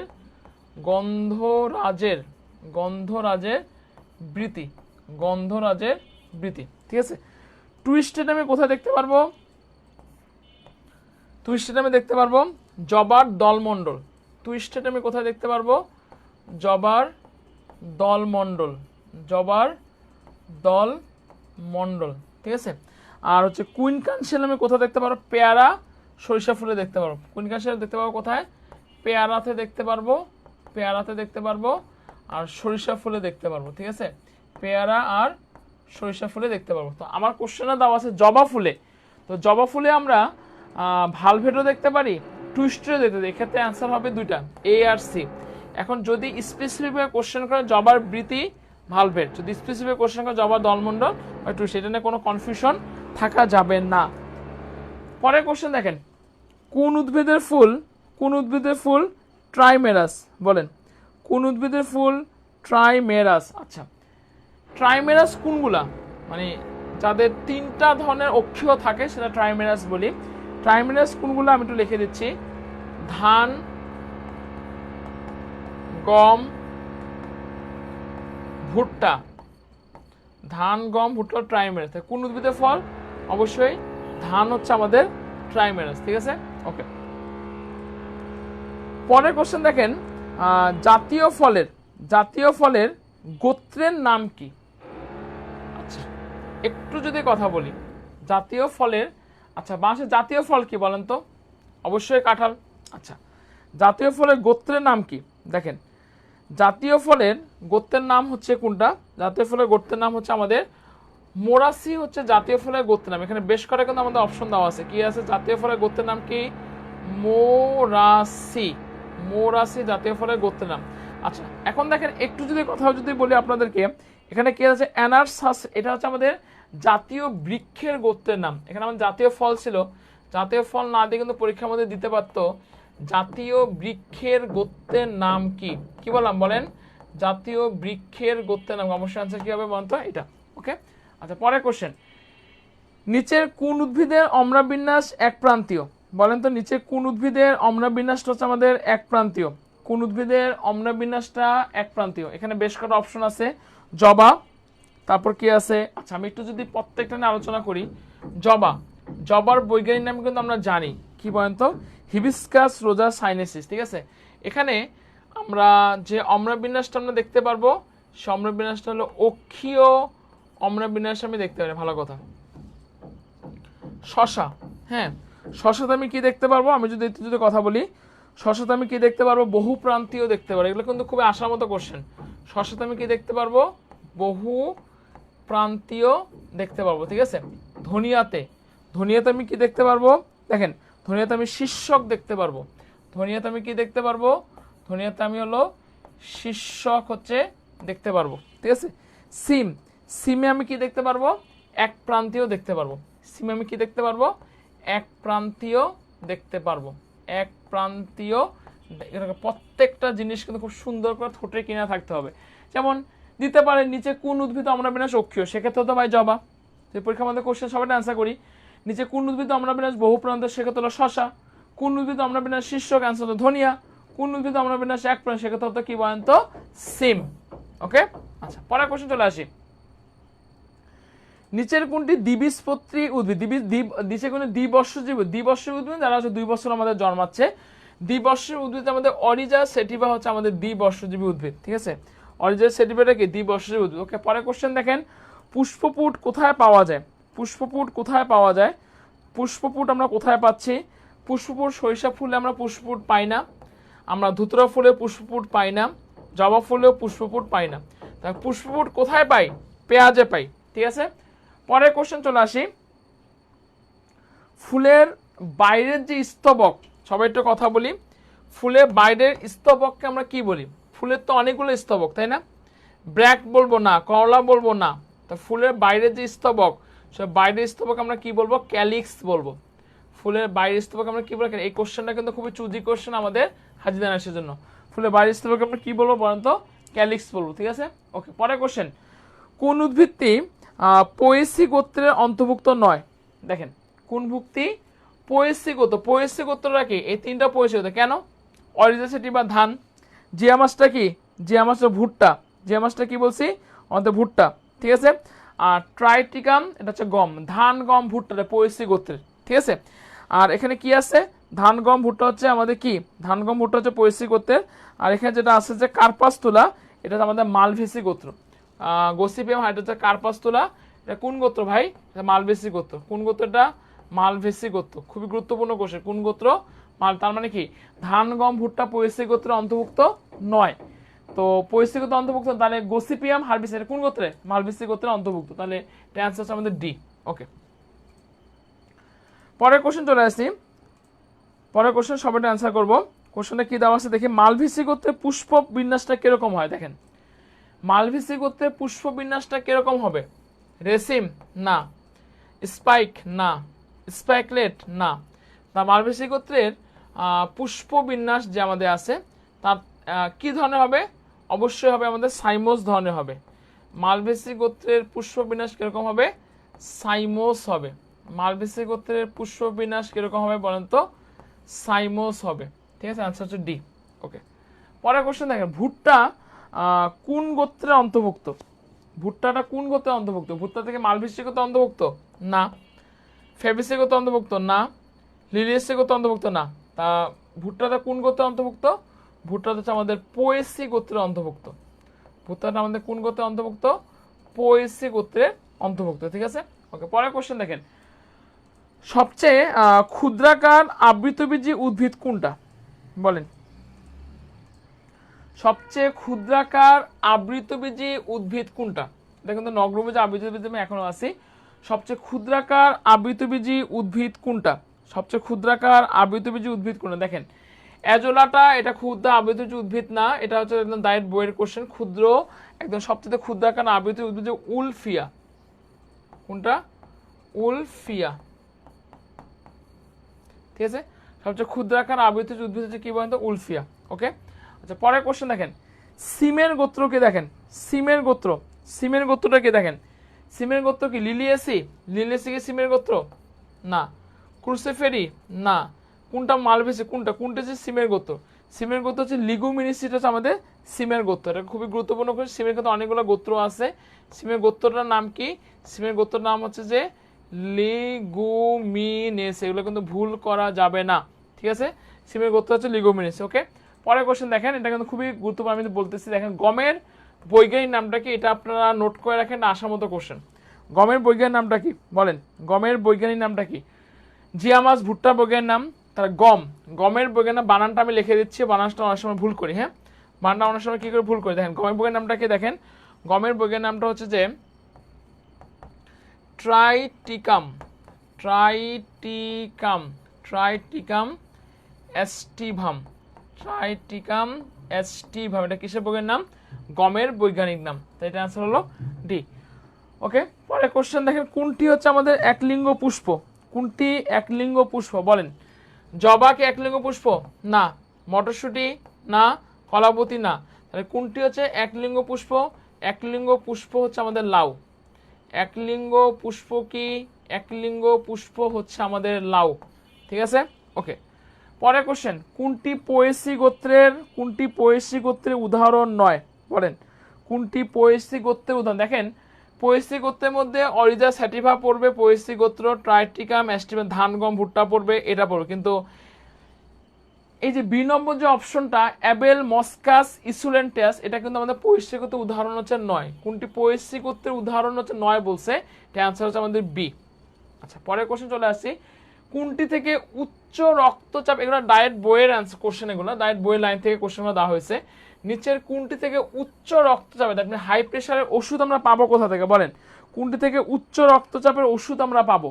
উচ্চ রক্তচাপের ওষুধ ডায়েট যেখান থেকে পাবো সেটা হচ্ছে রাউভলফিয়া সার্পেন্টিনা থেকে আমরা উচ্চ রক্ত হাই ব্লাড প্রেশারের ওষুধ পাবো।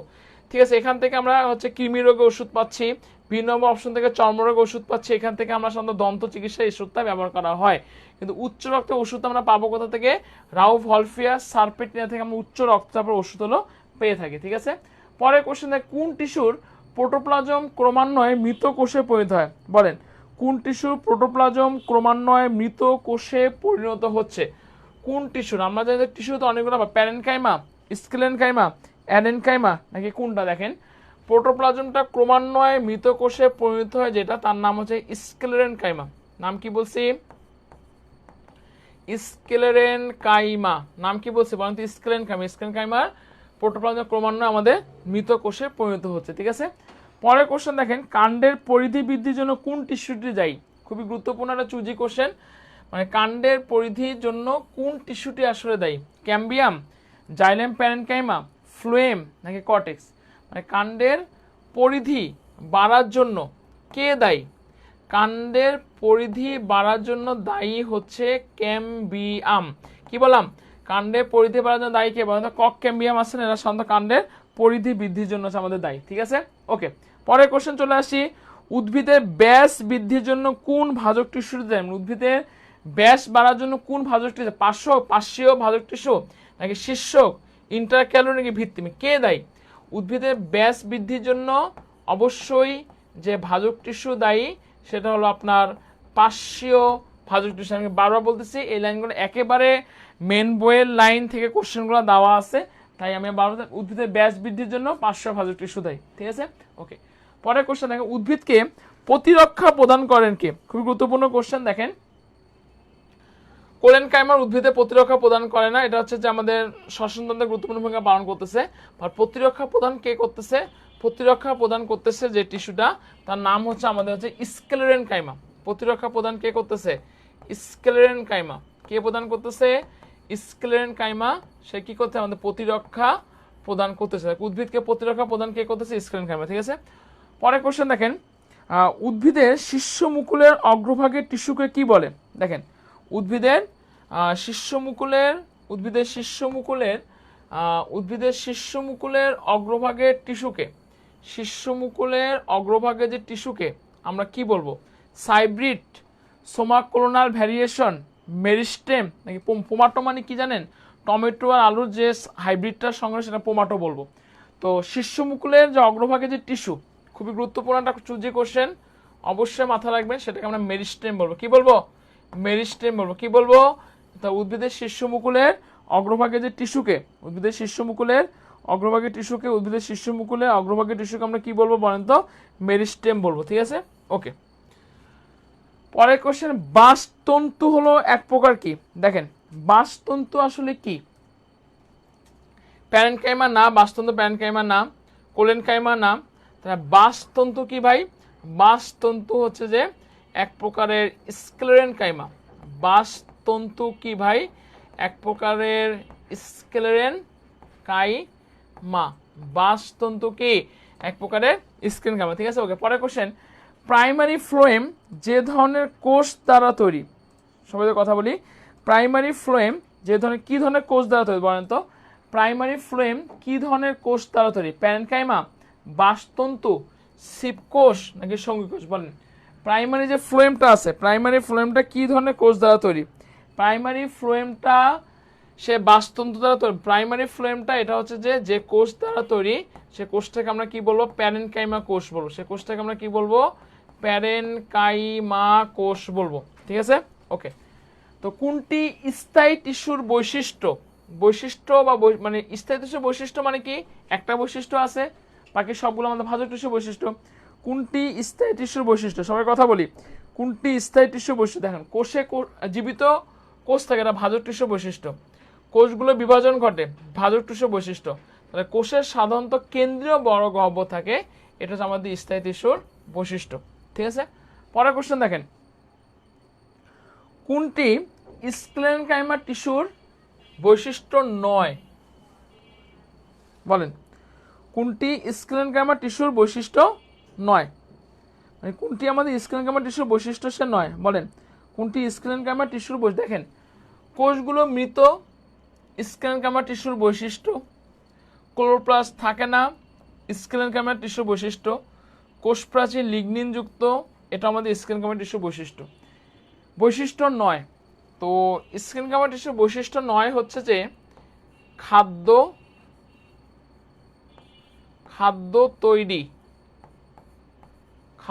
তৈরি বা হচ্ছে যে সঞ্চয় করা, বৈশিষ্ট্য নয়। ঠিক আছে ভাই, পরের কোশ্চেন দেখেন, একবীজপত্রী মূলে কি অনুপস্থিত থাকে? দেখেন, এক্টোডার্মিস, পেরিসাইকুলার কর্টেক্স একবীজপত্রী মূলে উপস্থিত থাকে, কিন্তু একবীজপত্রী মূলে যে জিনিসটা আমাদের অনুপস্থিত থাকে তার নাম হচ্ছে আমাদের হাইপোডার্মিস।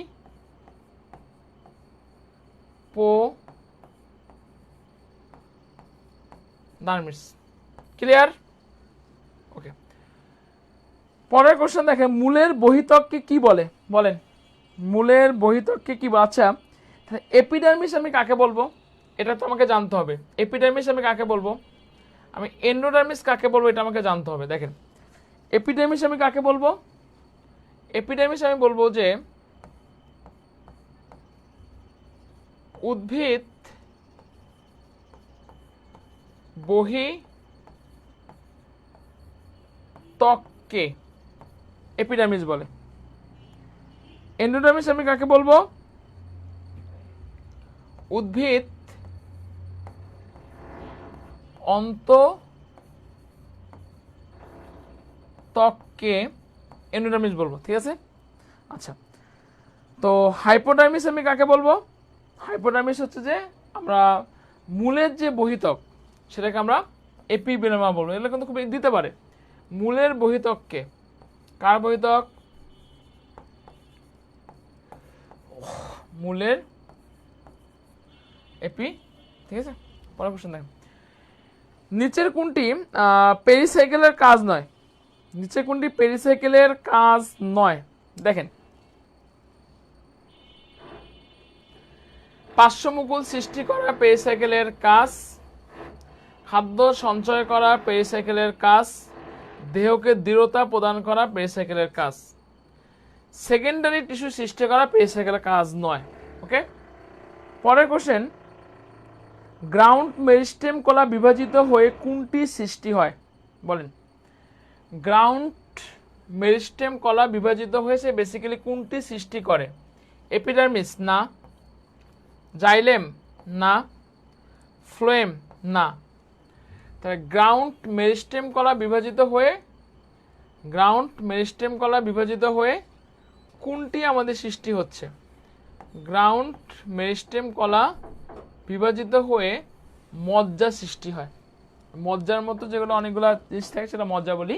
এই বিভাজিত হয়ে আমাদের যে জিনিসটা সৃষ্টি হয় সেটা আমাদের মজ্জা সৃষ্টি হয়। ওকে, পরের কোশ্চেন দেখেন, পত্ররন্ধ্র কোন টিস্যুতন্ত্রের অন্তর্গত? পত্ররন্ধ্র আমরা সবাই জানি, পত্ররন্ধ্র আমাদের পাতার ভিতরে যে রন্ধ্রগুলো থাকবে দুই ধরনের রক্ষীকোষ দ্বারা, সেটা পত্ররন্ধ্র বলি। তো সে কোন টিস্যুতন্ত্রের সে অন্তর্গত? এপিডার্মাল, ভাস্কুলার, বহিঃস্থলীয় গ্রাউন্ড নাকি অন্তঃস্থলীয় গ্রাউন্ড? একদমই ডাইরেক্ট কোশ্চেন এটা। পত্ররন্ধ্র যে টিস্যুতন্ত্রের অন্তর্গত সেটা হচ্ছে আমাদের এপিডার্মাল টিস্যুতন্ত্রের অন্তর্গত, ঠিক আছে? বাকিগুলোর ভিতরে একটা পত্ররন্ধ্র পড়তেছে না। ওকে, এরপর আমি উদ্ভিদের সাহিত্যতত্ত্ব চ্যাপ্টার নিয়ে চলে আসবো। তো সবাই একটু, এতক্ষণ আমি দুইটা খুবই কঠিন চ্যাপ্টার নিয়ে আমি আপনাদের সামনে আলোচনা করলাম। আসলে এগুলা কিছু কিছু কোশ্চেন একেবারে ডাইরেক্ট বই থেকে আসছে। তো সবাই একটু ক্লিয়ার কিনা একটু কথা বলবেন। সবাই একটু ক্লিয়ার কিনা একটু সবাই কথা বলবেন। সবাই একটু কথা বলবেন। কোশ্চেন আসছে কিনা একটু কথা বলবেন সবাই। কারো কোনো কোশ্চেন আসছে কিনা একটু কথা বলবেন।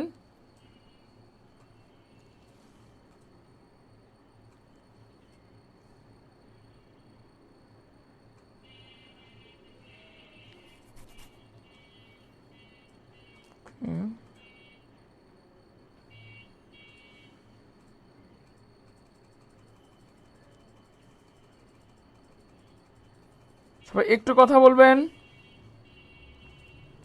আজকে আমি উদ্ভিদের সাহিত্যতে কিছু মধ্যে চলে আসবো। সবাই একটু কথা বলবেন। ক্লিয়ার কিনা সবাই একটু কথা বলবেন। সবাই একটু কথা বলবেন।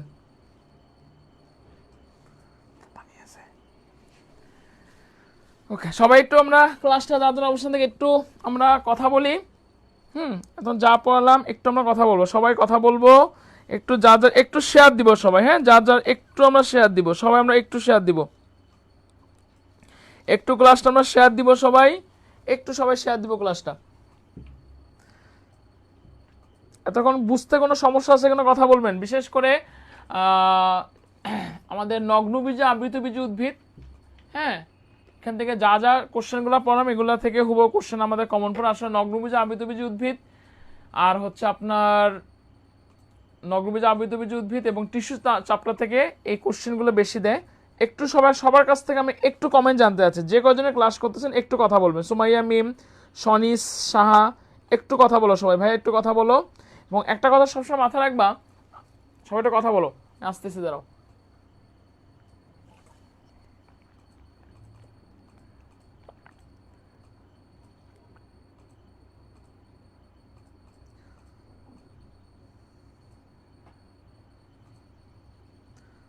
ক্লিয়ার, ওকে।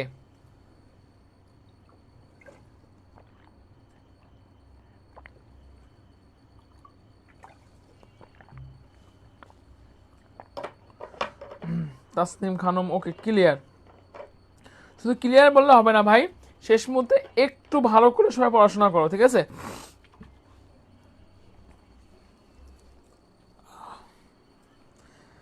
ওকে ভাই, একটা কথা সবসময় বলি, দেখো তোমরা কিন্তু হতাশ হবা না, হ্যাঁ, হতাশ হওয়ার কিছু নেই। মহান আল্লাহ পাক হচ্ছে উত্তম পরিকল্পনাকারী। মহান আল্লাহ পাক হচ্ছে আমাদের উত্তম পরিকল্পনাকারী। মহান আল্লাহ পাক অবশ্যই এমন কিছু রেখেছে যার জন্য আমরা ভালো কিছু করতে পারবো, হয়তোবা ভালো কিছু তোমাদের সবার জন্য ওয়েট করতেছে। ব্রেনবাজের উপর ভরসা রাখো।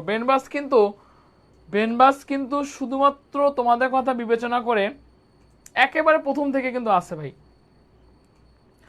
কয়দিন আগে স্বাস্থ্যের পরীক্ষা গেল, তারপর আমাদের কৃষির পরীক্ষা গেল, তোমাদের জন্য ফ্রি ক্লাসগুলো দিচ্ছে এবং শেষ অবধি আছে। আমরা কিন্তু একেবারে সেই ঢাকা ভার্সিটি দাদা, তাই না, ঢাকা ভার্সিটি তখন থেকে কিন্তু আমরা আসি, তোমাদের সাথে কিন্তু আছি, ব্রেনবাজ তোমাদের সাথে। এবং জাস্ট এতটুকু বলবো ভাই, আসলে এত যে কোর্সগুলো আমরা লঞ্চ করি এত কম মূল্যে, এত ডেডিকেটেড, মানে যে সমস্ত অল টাইম তোমাদেরকে যারা আমাদের পেইড বেচে স্টুডেন্টস তারা অ্যাটলিস্ট জানো যে ডেডিকেটেড তোমরা সেবা পাচ্ছ। আমি বলবো যে এডুটেক প্ল্যাটফর্মে আসলে এমন পাওয়াটা সো টাফ। আমরা কিন্তু তোমাদের সাথে আসি, শেষ পর্যন্ত আসি ভাই। দেখো আজকে যে ক্লাসটা নিচ্ছে এটা তো আমরা না নিলেও পারতাম, তোমাদের কথা বিবেচনা করে হাজি দানেশের জন্য ক্লাসটা নিচ্ছি। দাদা আমার মনে হয় কোনো এডুটেক প্ল্যাটফর্ম নিচ্ছে না, দাদা নিচ্ছে কোনো এডুটেক প্ল্যাটফর্ম কিন্তু কেউ নিচ্ছে না। ইভেন গুচ্ছ নিয়েও কেউ মাতামাতি করতেছে, সবাই চুপচাপ, ঠিক আছে। ওই কৃষি নিয়েই দেখা যাচ্ছে, কৃষি নিয়েই ছিল, কৃষি নিয়ে আসছে, কিন্তু যে সমস্ত বাচ্চারা কৃষি নিয়ে চান্স পায় নাই তাদের কি হবে?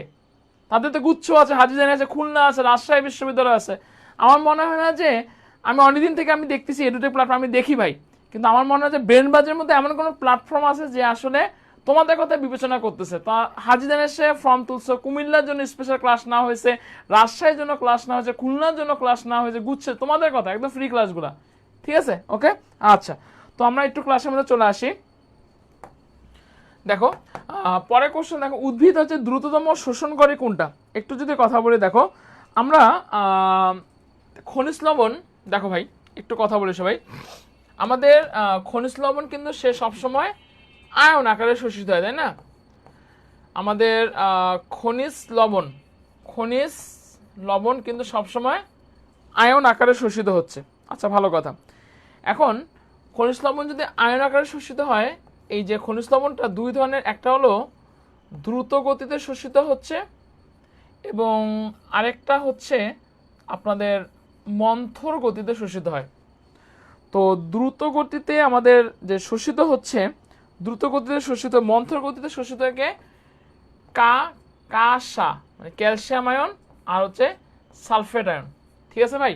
আচ্ছা ভালো কথা, ক্যালসিয়াম আয়ন হচ্ছে সালফেট আয়ন। এখন কোশ্চেনটা দেওয়া আছে দ্রুত শোষণ করতেছে কে? পটাশিয়াম আয়ন ও নাইট্রেট আয়ন দ্রুত শোষণ করে, তাই অ্যান্সার হচ্ছে নাইট্রেট আয়ন, ঠিক আছে ভাই, ওকে। পরের কোশ্চেন দেখো, কোন পুষ্টি উপাদানের অভাবে উদ্ভিদের পাতা এবং ফল ঝরে যায়? কোন পুষ্টি উপাদানের অভাবে উদ্ভিদের পাতা এবং ফলটা ঝরে যাচ্ছে?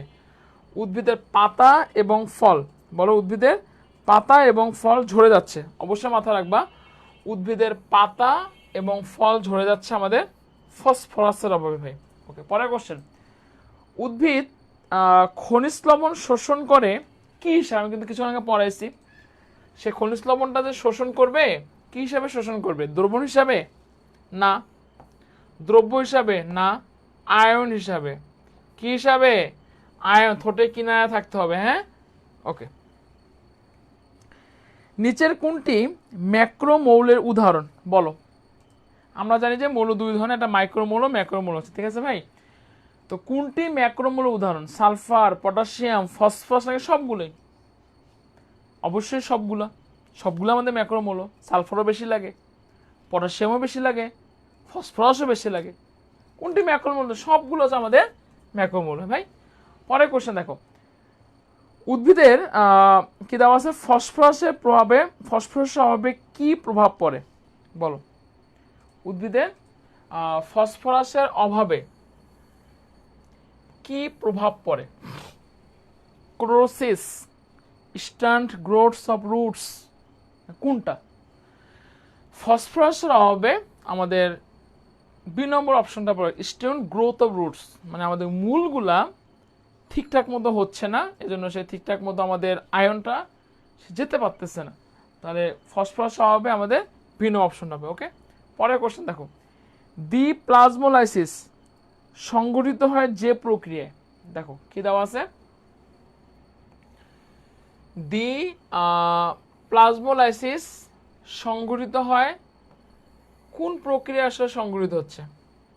অভিস্রবণ প্রক্রিয়ায়, নাকি ব্যাপন প্রক্রিয়ায়, নাকি সালোক সংশ্লেষণ প্রক্রিয়ায়, নাকি শ্বসন প্রক্রিয়া? বলো, দি প্লাজমোলাইসিসটা সংঘটিত হচ্ছে কোন প্রক্রিয়ায়? দি প্লাজমোলাইসিসটা সংঘটিত হচ্ছে যে প্রক্রিয়ায়, অভিস্রবণ প্রক্রিয়ায়। কি বললাম? দি প্লাজমোলাইসিস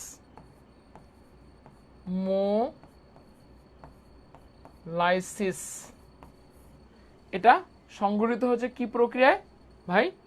অভিস্রবণ প্রক্রিয়া। ঠিক আছে, পরের কোশ্চেন দেখো, শুষ্ক বীজে পানি শোষণ প্রক্রিয়াটা আসলে কি? বলো, মানে আমাদের যদি কোনো বীজ শুকনা থাকে, সেই শুকনা বীজে পানি শোষণ প্রক্রিয়াটার নাম হচ্ছে ভাই ইমবাইবেশন। এটাও একদম ডায়েট বইয়ের আছে, হ্যাঁ, ইমবাইবিশন।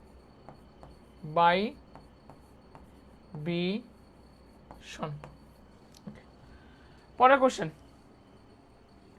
কোন আলোক বর্ণালীর উপস্থিতিতে পাতার রক্ষী কোষে পটাশিয়াম প্রবেশ করে? আসলে বেসিক্যালি এটা পত্রতন্ত্র টপিক থেকে কোশ্চেন দেওয়া আছে, কোন আমাদের আলোক বর্ণালীর উপস্থিতিতে পাতার রক্ষী কোষে আপনার পটাশিয়াম আয়নটা প্রবেশ করবে? তো লাল, নীল, হলুদ নাকি সবুজ? তো কিসের জন্য? নীল, আলোক বর্ণালীর উপস্থিতিতে পাতার রক্ষী কোষে পটাশিয়াম প্রবেশ করে। ঠিক আছে, পরের কোশ্চেন দেখো, কোনটির ঘনত্ব স্বাভাবিকের চেয়ে বেড়ে গেলে পত্ররন্ধ্র বন্ধ হয়ে যায়? এখানে বেশ কয়টা যৌগ আছে, কার্বন ডাই অক্সাইড আছে, অক্সিজেন আছে, পটাশিয়াম আয়ন আছে, পানি আছে। তো কোনটির ঘনত্ব যদি আমাদের বেড়ে যায়, কোনটির ঘনত্ব যদি বেড়ে যায় তাহলে আমাদের স্বাভাবিক পত্ররন্ধ্র বন্ধ হয়ে যাবে? তো কার্বন ডাই অক্সাইডের ঘনত্ব স্বাভাবিকের যদি বেড়ে যায় পত্ররন্ধ্র বন্ধ হয়ে যাবে। আমি কোশ্চেন করতে পারো, ভাইয়া অক্সিজেন বেড়ে গেলে কি হবে? না, কারণ অক্সিজেন খুব গুরুত্বপূর্ণ পত্ররন্ধ্রের জন্য। পটাশিয়াম এটাও না, খনিজ পানি এটাও না। কিন্তু কার্বন ডাই অক্সাইডের কনসেন্ট্রেশন স্বাভাবিকের চেয়ে বেড়ে গেলে আমাদের পত্ররন্ধ্রটা বন্ধ হয়ে যাবে। পরের কোশ্চেন দেখো, শীতকালে প্রশোধন কম হয় এর কারণ কি? Basic question. গ্রীষ্মকালে প্রশোধন বেশি হবে, শীতকালে প্রশোধন কম হয়, কারণটা কি? আর্দ্রতা কম থাকে, পত্ররন্ধ্র বন্ধ থাকে, নাকি পাতা ধরে যায়? শীতকালে প্রশোধন কম হয় এর কারণটা হচ্ছে আমাদের পাতাটা ভাই ঝরে যায়। পরের কোশ্চেন দেখো, উদ্ভিদের সবচেয়ে বেশি প্রশোধন কোথায় ঘটে? উদ্ভিদের আমরা একটু যদি বলি, প্রশোধন ভাই 3 প্রকার, পত্ররন্ধ্রীয় প্রশোধন, কিউটিকুলার প্রশোধন, লেন্টিকুলার প্রশোধন। মোর দ্যান 95% অকাশ হচ্ছে পত্ররন্ধ্রে, বাকিটা হচ্ছে কিউটিকলে, আর 0.1% আমাদের লেন্টিসেলে। উদ্ভিদের সবচেয়ে বেশি প্রশোধন ভাই কোথায় হবে? পত্ররন্ধ্রে হবে। ঠিক আছে, পরের কোশ্চেন দেখো, কোন তাপমাত্রায় উদ্ভিদের বৃদ্ধির হার বেশি হয়? 40 ডিগ্রি সেন্টিগ্রেড উপরে? না। 5 থেকে 10 ডিগ্রি? না। 50 ডিগ্রি উপরে? না। কোন তাপমাত্রায় উদ্ভিদের বৃদ্ধির হার বেশি? খুবই স্পেসিফিক কোশ্চেন ভাই, কোন তাপমাত্রায় বলতো? আমাদের 25 থেকে 30 ডিগ্রি সেন্টিগ্রেডে। ওকে, পরের কোশ্চেন দেখো, স্টোমাটা খুলতে কোনটি দায়ী বলে বিবেচিত হয়? স্টোমাটা খুলতে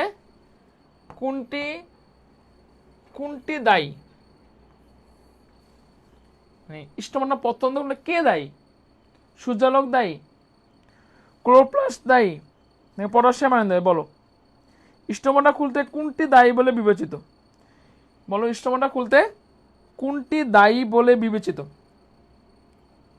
সূর্যালোক দায়ী না, গ্লুকোজ দায়ী না, দায়ী কি আমাদের পটাশিয়াম আয়ন।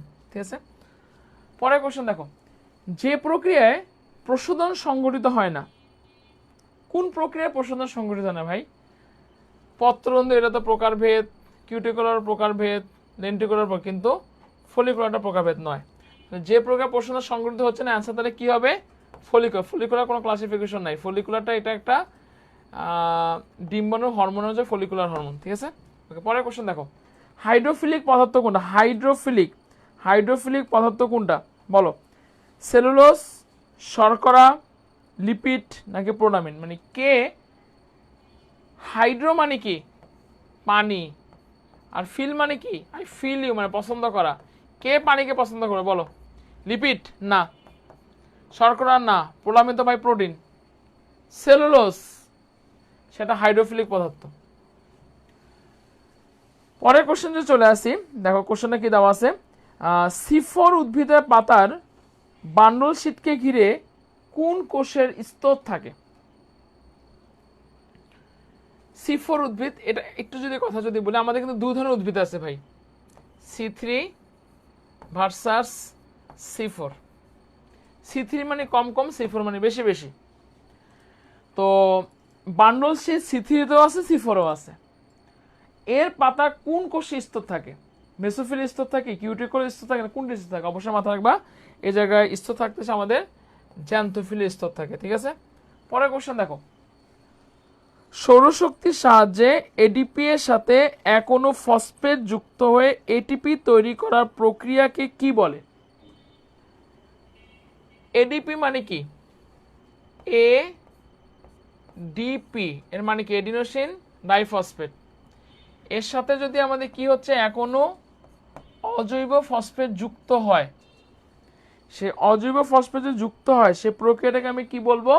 সে প্রক্রিয়াটাকে আমি ফটো ফসফোরাইলেশন বলবো। ঠিক আছে, পরের কোশ্চেন দেখো, কোন ধরনের উদ্ভিদ উচ্চ তাপমাত্রায় খাপ খাইয়ে নিতে সক্ষম? খুব একটা চুজি কোশ্চেন ভাই, কোন উদ্ভিদটা? আমি কিন্তু বারবার বলছি, C3 মানে কম কম, C4 মানে বেশি বেশি, তার মানে কি? অবশ্যই C4 উদ্ভিদ।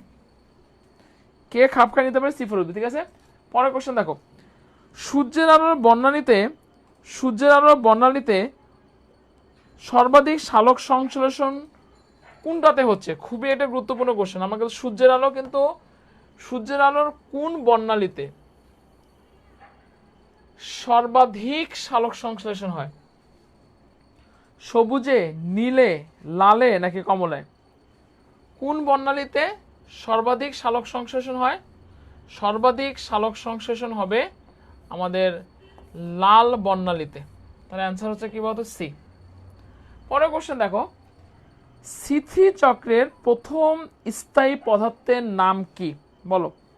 C3 চক্রের প্রথম স্থায়ী পদার্থ, আমি একটু যদি কথা বলি, আমাদের দুটো চক্র আছে ভাই, একটু খাতার মধ্যে লিখবা। C3 চক্র, এটা হলো কি বলতো? C4 চক্র ভাই। হ্যাঁ, C3 চক্রের প্রথম স্থায়ী পদার্থের নাম কি? আর C4 চক্রের, এগুলো কিন্তু পরীক্ষার মধ্যে দেয়। C3 চক্রের প্রথম স্থায়ী পদার্থের নাম কি আর C4 চক্রের প্রথম স্থায়ী পদার্থের নাম কি?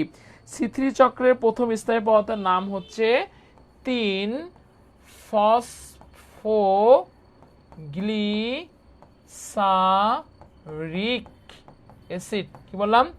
3-ফসফো, সবাই একটা কমেন্ট করো, 3-ফসফোগ্লিসারিক অ্যাসিড। এবং C4 চক্রের প্রথম স্থায়ী পদার্থ হচ্ছে অক্সালো এসিটিক অ্যাসিড। কি বললাম বলুন তো? অক্সালো এসিটিক অ্যাসিড। তাহলে C3 চক্রের প্রথম স্থায়ী পদার্থের নাম কি ভাই? 3-ফসফোগ্লিসারিক অ্যাসিড। ওকে, পরের কোশ্চেন দেখেন, সালোক সংশ্লেষণের মাধ্যমে 350 গ্রাম অক্সিজেন উৎপাদনে কমপক্ষে কত গ্রাম আমাদের পানি কার্বন ডাই অক্সাইডের সাথে বিক্রিয়া অংশগ্রহণ করে? তো ব্যাপারটা হলো যে, এই কোশ্চেনটা আমাদের শাস্ত্রে আসছিল 2018-19 সম্ভবত। তো যাক, আমি একটু যদি আপনাদেরকে যদি কথা যদি বলি, দেখেন এখানে যে কথাটা বলা আছে যে সালোক সংশ্লেষণের মাধ্যমে 320 গ্রাম অক্সিজেন উৎপাদনে কমপক্ষে কত গ্রাম পানি কার্বন ডাই অক্সাইডের সাথে বিক্রিয়ায় অংশগ্রহণ করে। একটু যদি আপনাদেরকে যদি কথা যদি বলি, আমরা জানি সালোক সংশ্লেষণের বিক্রিয়াটা কি, কার্বন ডাই অক্সাইড আছে, ভালো কথা। কার্বন ডাই অক্সাইডের সাথে আমার কার রিয়াকশন করবে, পানির রিয়াকশন করবে, ভালো কথা, খুবই ভালো কথা। বিক্রিয়া করে আমাদের সে কি উৎপন্ন করবে, C6H12O6 উৎপন্ন করবে।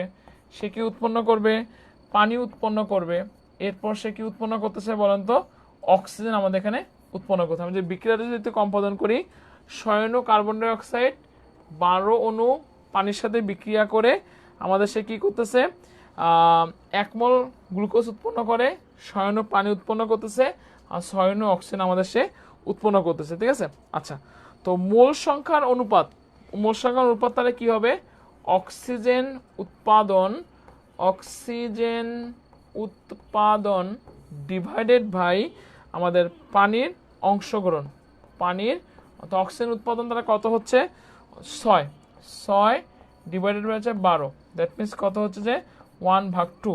ঠিক আছে, আচ্ছা। এখন দেখেন আমি একটু যদি কথা যদি বলি, একটু ডিটেলস আমি আপনাদের করে দিচ্ছি। দেখেন এখানে যে কথাটা বলা আছে যে 1 মোল অক্সিজেন তৈরিতে দেখেন আমি যদি বলি, কি বললাম, 1 মোল অক্সিজেন, হ্যাঁ, 1 মোল অক্সিজেন তৈরিতে আমার কি লাগতেছে, এখানে 2 মোল পানি লাগবে। আগের বিক্রিয়াটা কিন্তু লেখা আছে, 1 মোল অক্সিজেন দিতে 2 মোল আমাদের কি লাগতেছে, এখানে অবশ্যই পানি লাগবে, ভালো কথা। 1 মোল অক্সিজেন দিতে 2 মোল পানি লাগবে। তো আমরা কিন্তু সবাই যদি জানি অক্সিজেনের আণবিক ভর কত, এটা কিন্তু আপনারা কেমিস্ট্রিতে পড়ছেন, বলেন অক্সিজেনের আণবিক ভর কত? আমি সবার কাছ থেকে একটু কমেন্ট জানতে চাই, বলেন অক্সিজেনের আণবিক ভর কত? এটা একটা কোশ্চেন। অক্সিজেন আণবিক ভর কিন্তু আমরা সবাই জানি 32, তাই না? কত? 32। আচ্ছা, ভালো কথা। পানির কত ভাই? পানির আণবিক ভর কত? পানির আণবিক ভর হচ্ছে অবশ্যই হলো 18। পানির হচ্ছে যে আণবিক ভর কত বলছি আমাদের হচ্ছে 18। ঠিক আছে, পানির আণবিক ভর হচ্ছে 18। এখন যে কথাটা বলতে যাচ্ছি সেটা হচ্ছে যে আমাদের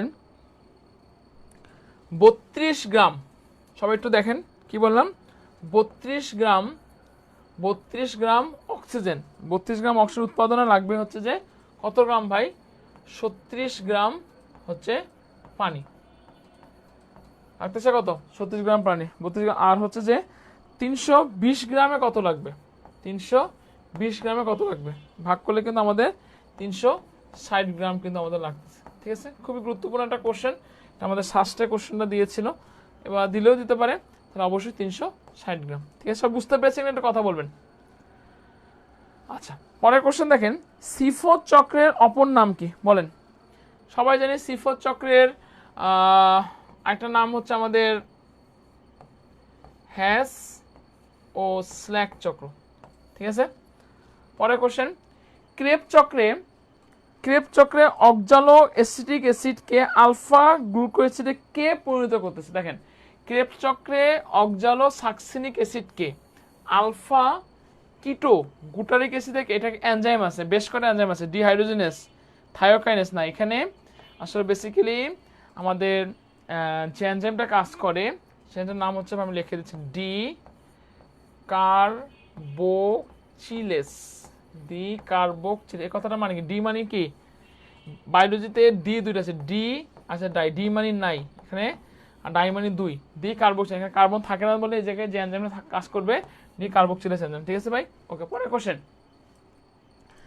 গ্লাইকোলাইসিস প্রক্রিয়ায় এনএডি কে বিজারণের জন্য কি প্রয়োজন? গ্লাইকোলাইসিস থেকে এনএডি কি প্রয়োজন? এনএডির জন্য প্রয়োজন হচ্ছে যে 2 অণু হাইড্রোজেন প্রয়োজন। ঠিক আছে, ওকে। গ্লাইকোলাইসিস কোথায় সংঘটিত হয়? খুবই গুরুত্বপূর্ণ কোশ্চেন। আমরা সবাই জানি গ্লাইকোলাইসিসটা কোষের কোথায় সংঘটিত হয়, বলেন গ্লাইকোলাইসিসটা কোষের কোথায় সংঘটিত হয়? মাইটোকন্ড্রিয়া নাকি? দেখেন গ্লাইকোলাইসিসটা, হ্যাঁ, একটা কোষের যে জায়গায় সংঘটিত হবে তার নাম হচ্ছে আমার সাইটোপ্লাজমে সংঘটিত। হ্যাঁ, তো গ্লাইকোলাইসিসটা যেহেতু আমাদের সাইটোপ্লাজমে সংগঠিত হয়, এজন্য এটার নাম একে আমরা কি বলবো, সাইটোপ্লাজমিক শ্বসনও বলবো। তো গ্লাইকোলাইসিসটা আমার সংগঠিত হচ্ছে কোথায়, সাইটোপ্লাজমে। ওকে, পরের কোশ্চেন দেখেন, পানির সাথে কার্বন ডাই অক্সাইড বিক্রিয়া করে কার্বনিক অ্যাসিড হচ্ছে। তো এই জায়গায় আমার কোন এনজাইমটি দ্বারা আমাদের এখানে গুরুত্বপূর্ণ ভূমিকা পালন করে? দেখেন, পানির সাথে কে বিক্রিয়া করলো, কার্বন ডাই অক্সাইড বিক্রিয়া করলো, ভালো কথা। কি উৎপন্ন করলো, কার্বনিক অ্যাসিড উৎপন্ন করলো, আচ্ছা ভালো কথা। এটা কোন এনজাইম আসলে আসতেছে? আচ্ছা দেখেন, অ্যামাইলেজ না, লাইগেজ। মনে রাখবো ভাই, কার্বন আছে না, কার্বনিক অ্যানহাইড্রেস হচ্ছে, কি হচ্ছে, কার্বনিক অ্যানহাইড্রেস হচ্ছে। ওকে, পরে কোশ্চেন দেখেন, এনএডিপি কি আসলে, বলেন এনএডিপি কি? আচ্ছা, এনএডিপি ফুল অ্যাব্রিভিয়েশনটা কি ভাই? Nicotinamide adenine dinucleophosphate. এটা আসলে কি এনজাইম? এটা কোএনজাইম, ভাইটামিন, নাকি কোনটা?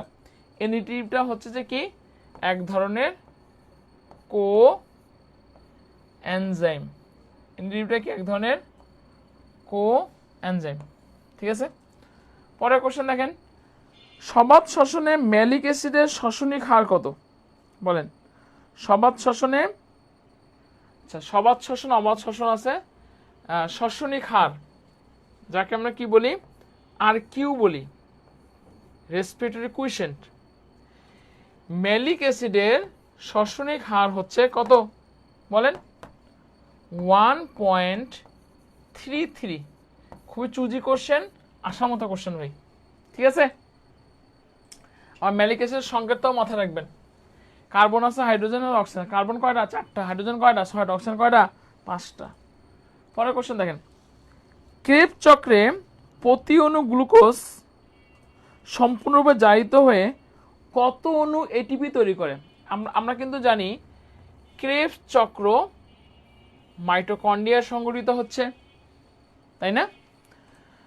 তো এই জায়গায় কত অণু এটিপি তৈরি হচ্ছে? খুবই চুজি কোশ্চেন। আচ্ছা ভাই, এটিপি কি বলেন তো?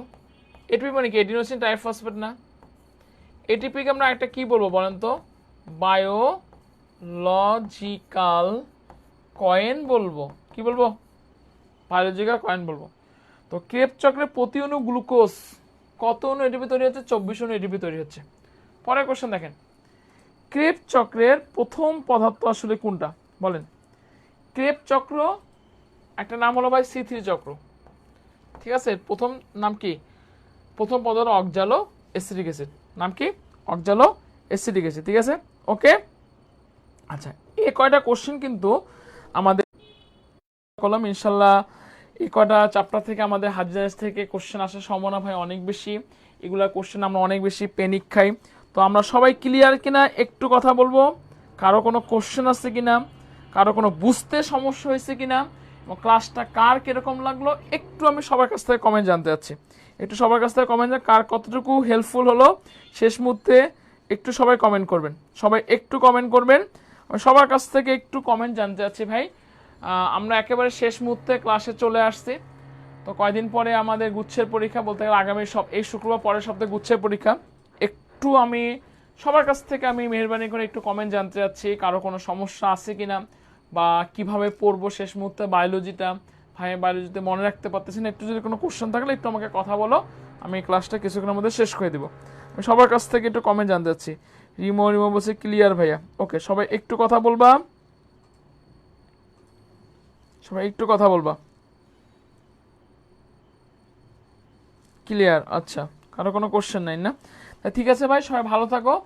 তো এটা যা পড়াইছে এটা একটু বারবার রিভিশন দাও। আমি কিন্তু প্রত্যেকটা কোশ্চেন তোমাকে পড়াই দিচ্ছি, এই টপিকটার জন্য এটা কি, এটার জন্য এটা কি, এটার জন্য এগুলোই পড়ো ইনশাল্লাহ ভাই। ব্রেন বাজের উপর ভরসা রাখো। এবং আরেকটু কথা বলবো যে যারা এখন পর্যন্ত ক্লাসটা শেয়ার করেনি টাইম লাইনে, একটু শেয়ার করে দাও। ক্লাসটা শেয়ার করে দাও, তোমাদের জন্য ভালো হবে। এবং একটু তোমাদের ফ্রেন্ড কমিউনিটিকে ক্লাসটা শেয়ার করে দিও তোমরা। ঠিক আছে ভাই, তো ভালো থাকো, সাবধান থাকো, নিরাপদে থাকো। দেখা হবে তোমাদের সাথে। বিজয়। আসসালামু আলাইকুম রহমতুল্লাহ।